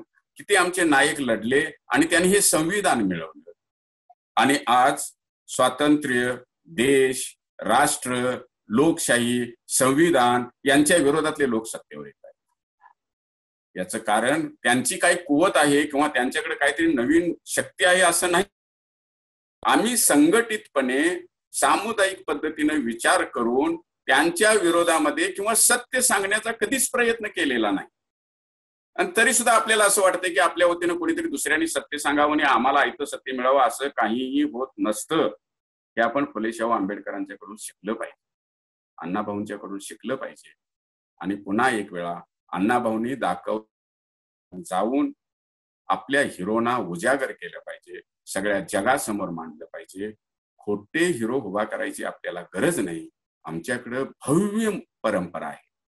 बुद्ध असतील, महावीर असतील, बसवण्ण असतील, सगळे शरण, जातीच्या सगळ्या उतरंडीतले शरण, चक्रधर असतील, त्यांच्यासोबत असलेले सगळ्या जातीच्या उतर, आणि नामदेवापासून सुरू झालेली वारकरी परंपरा असेल, ह्या ज्या सगळ्या जाती व्यवस्थेतून आमचे विद्वान निर्माण झाले, ते सगळे विद्वान आम्ही पुन्हा जगाच्या समोर मांडणार आहोत की नाही, आणि ह्या जगाला स्वाभिमानानं सांगणार आहोत की नाही, या देशामध्ये आणि जगामध्ये जर लोकशाही टिकायची असेल, वाढायची असेल, शांतता यायची असेल, तर आमच्या विद्वानांच्या विचाराप्रमाणे तुम्ही चाललं पाहिजे. हे सांगण्याचं धाडस आम्ही कधी करणार आहोत? मला असं वाटतंय की इतिहासाची पुनर्मांडणी करणं आणि अण्णाभाऊंनी केलेल्या कामाला पुढं एक आदर्श म्हणून पुढे घेऊन जाणं ही आपल्या सगळ्यांची जबाबदारी आहे. या परिसंवादाच्या निमित्तानं मी वेळेत संपवायचं ठरवलं होतं, पण यामधल्या जोडणीमुळे थोडासा वेळ झाला. मी सगळ्यांची माफी मागतो, सगळ्यांचे आभार मानतो की त्यांनी मला माझे विचार मांडण्याची संधी दिली. धन्यवाद. धन्यवाद Gurav sir, thank you very much. आजच्या या साहित्य सम्राट लोकशाहीर अण्णाभाऊ साठे जन्मशताब्दी आंतरराष्ट्रीय साहित्य व सांस्कृतिक संमेलनाचा चौथा परिसंवाद पाडला.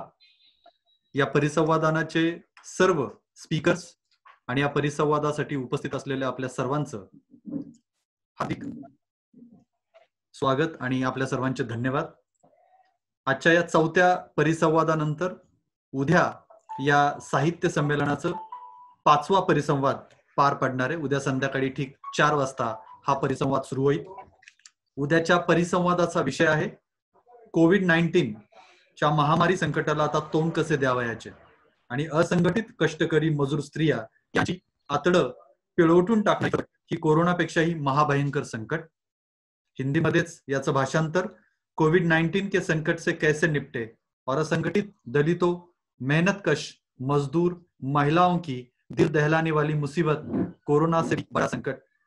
Facing the covid pandemic, the unorganized Dalit and female laborers plight due to the breakdown is more heart-rending than the harm caused by the disease. उद्याच्या या 5व्या परिसंवादासाठी स्पीकर्स असणार आहेत. पुण्यावरून मराठी भाषेतून माननीय सीमा कुलकर्णी, साताऱ्यातून माननीय डॉक्टर अनिमिष चव्हाण, पुण्यावरून मराठी आणि हिंदीमध्ये माननीय डॉक्टर भक्ती एकोटे वारे, आणि पुण्यावरून परिसंवादाचे अध्यक्ष उद्याचे आहेत माननीय डॉक्टर अनंत फडके.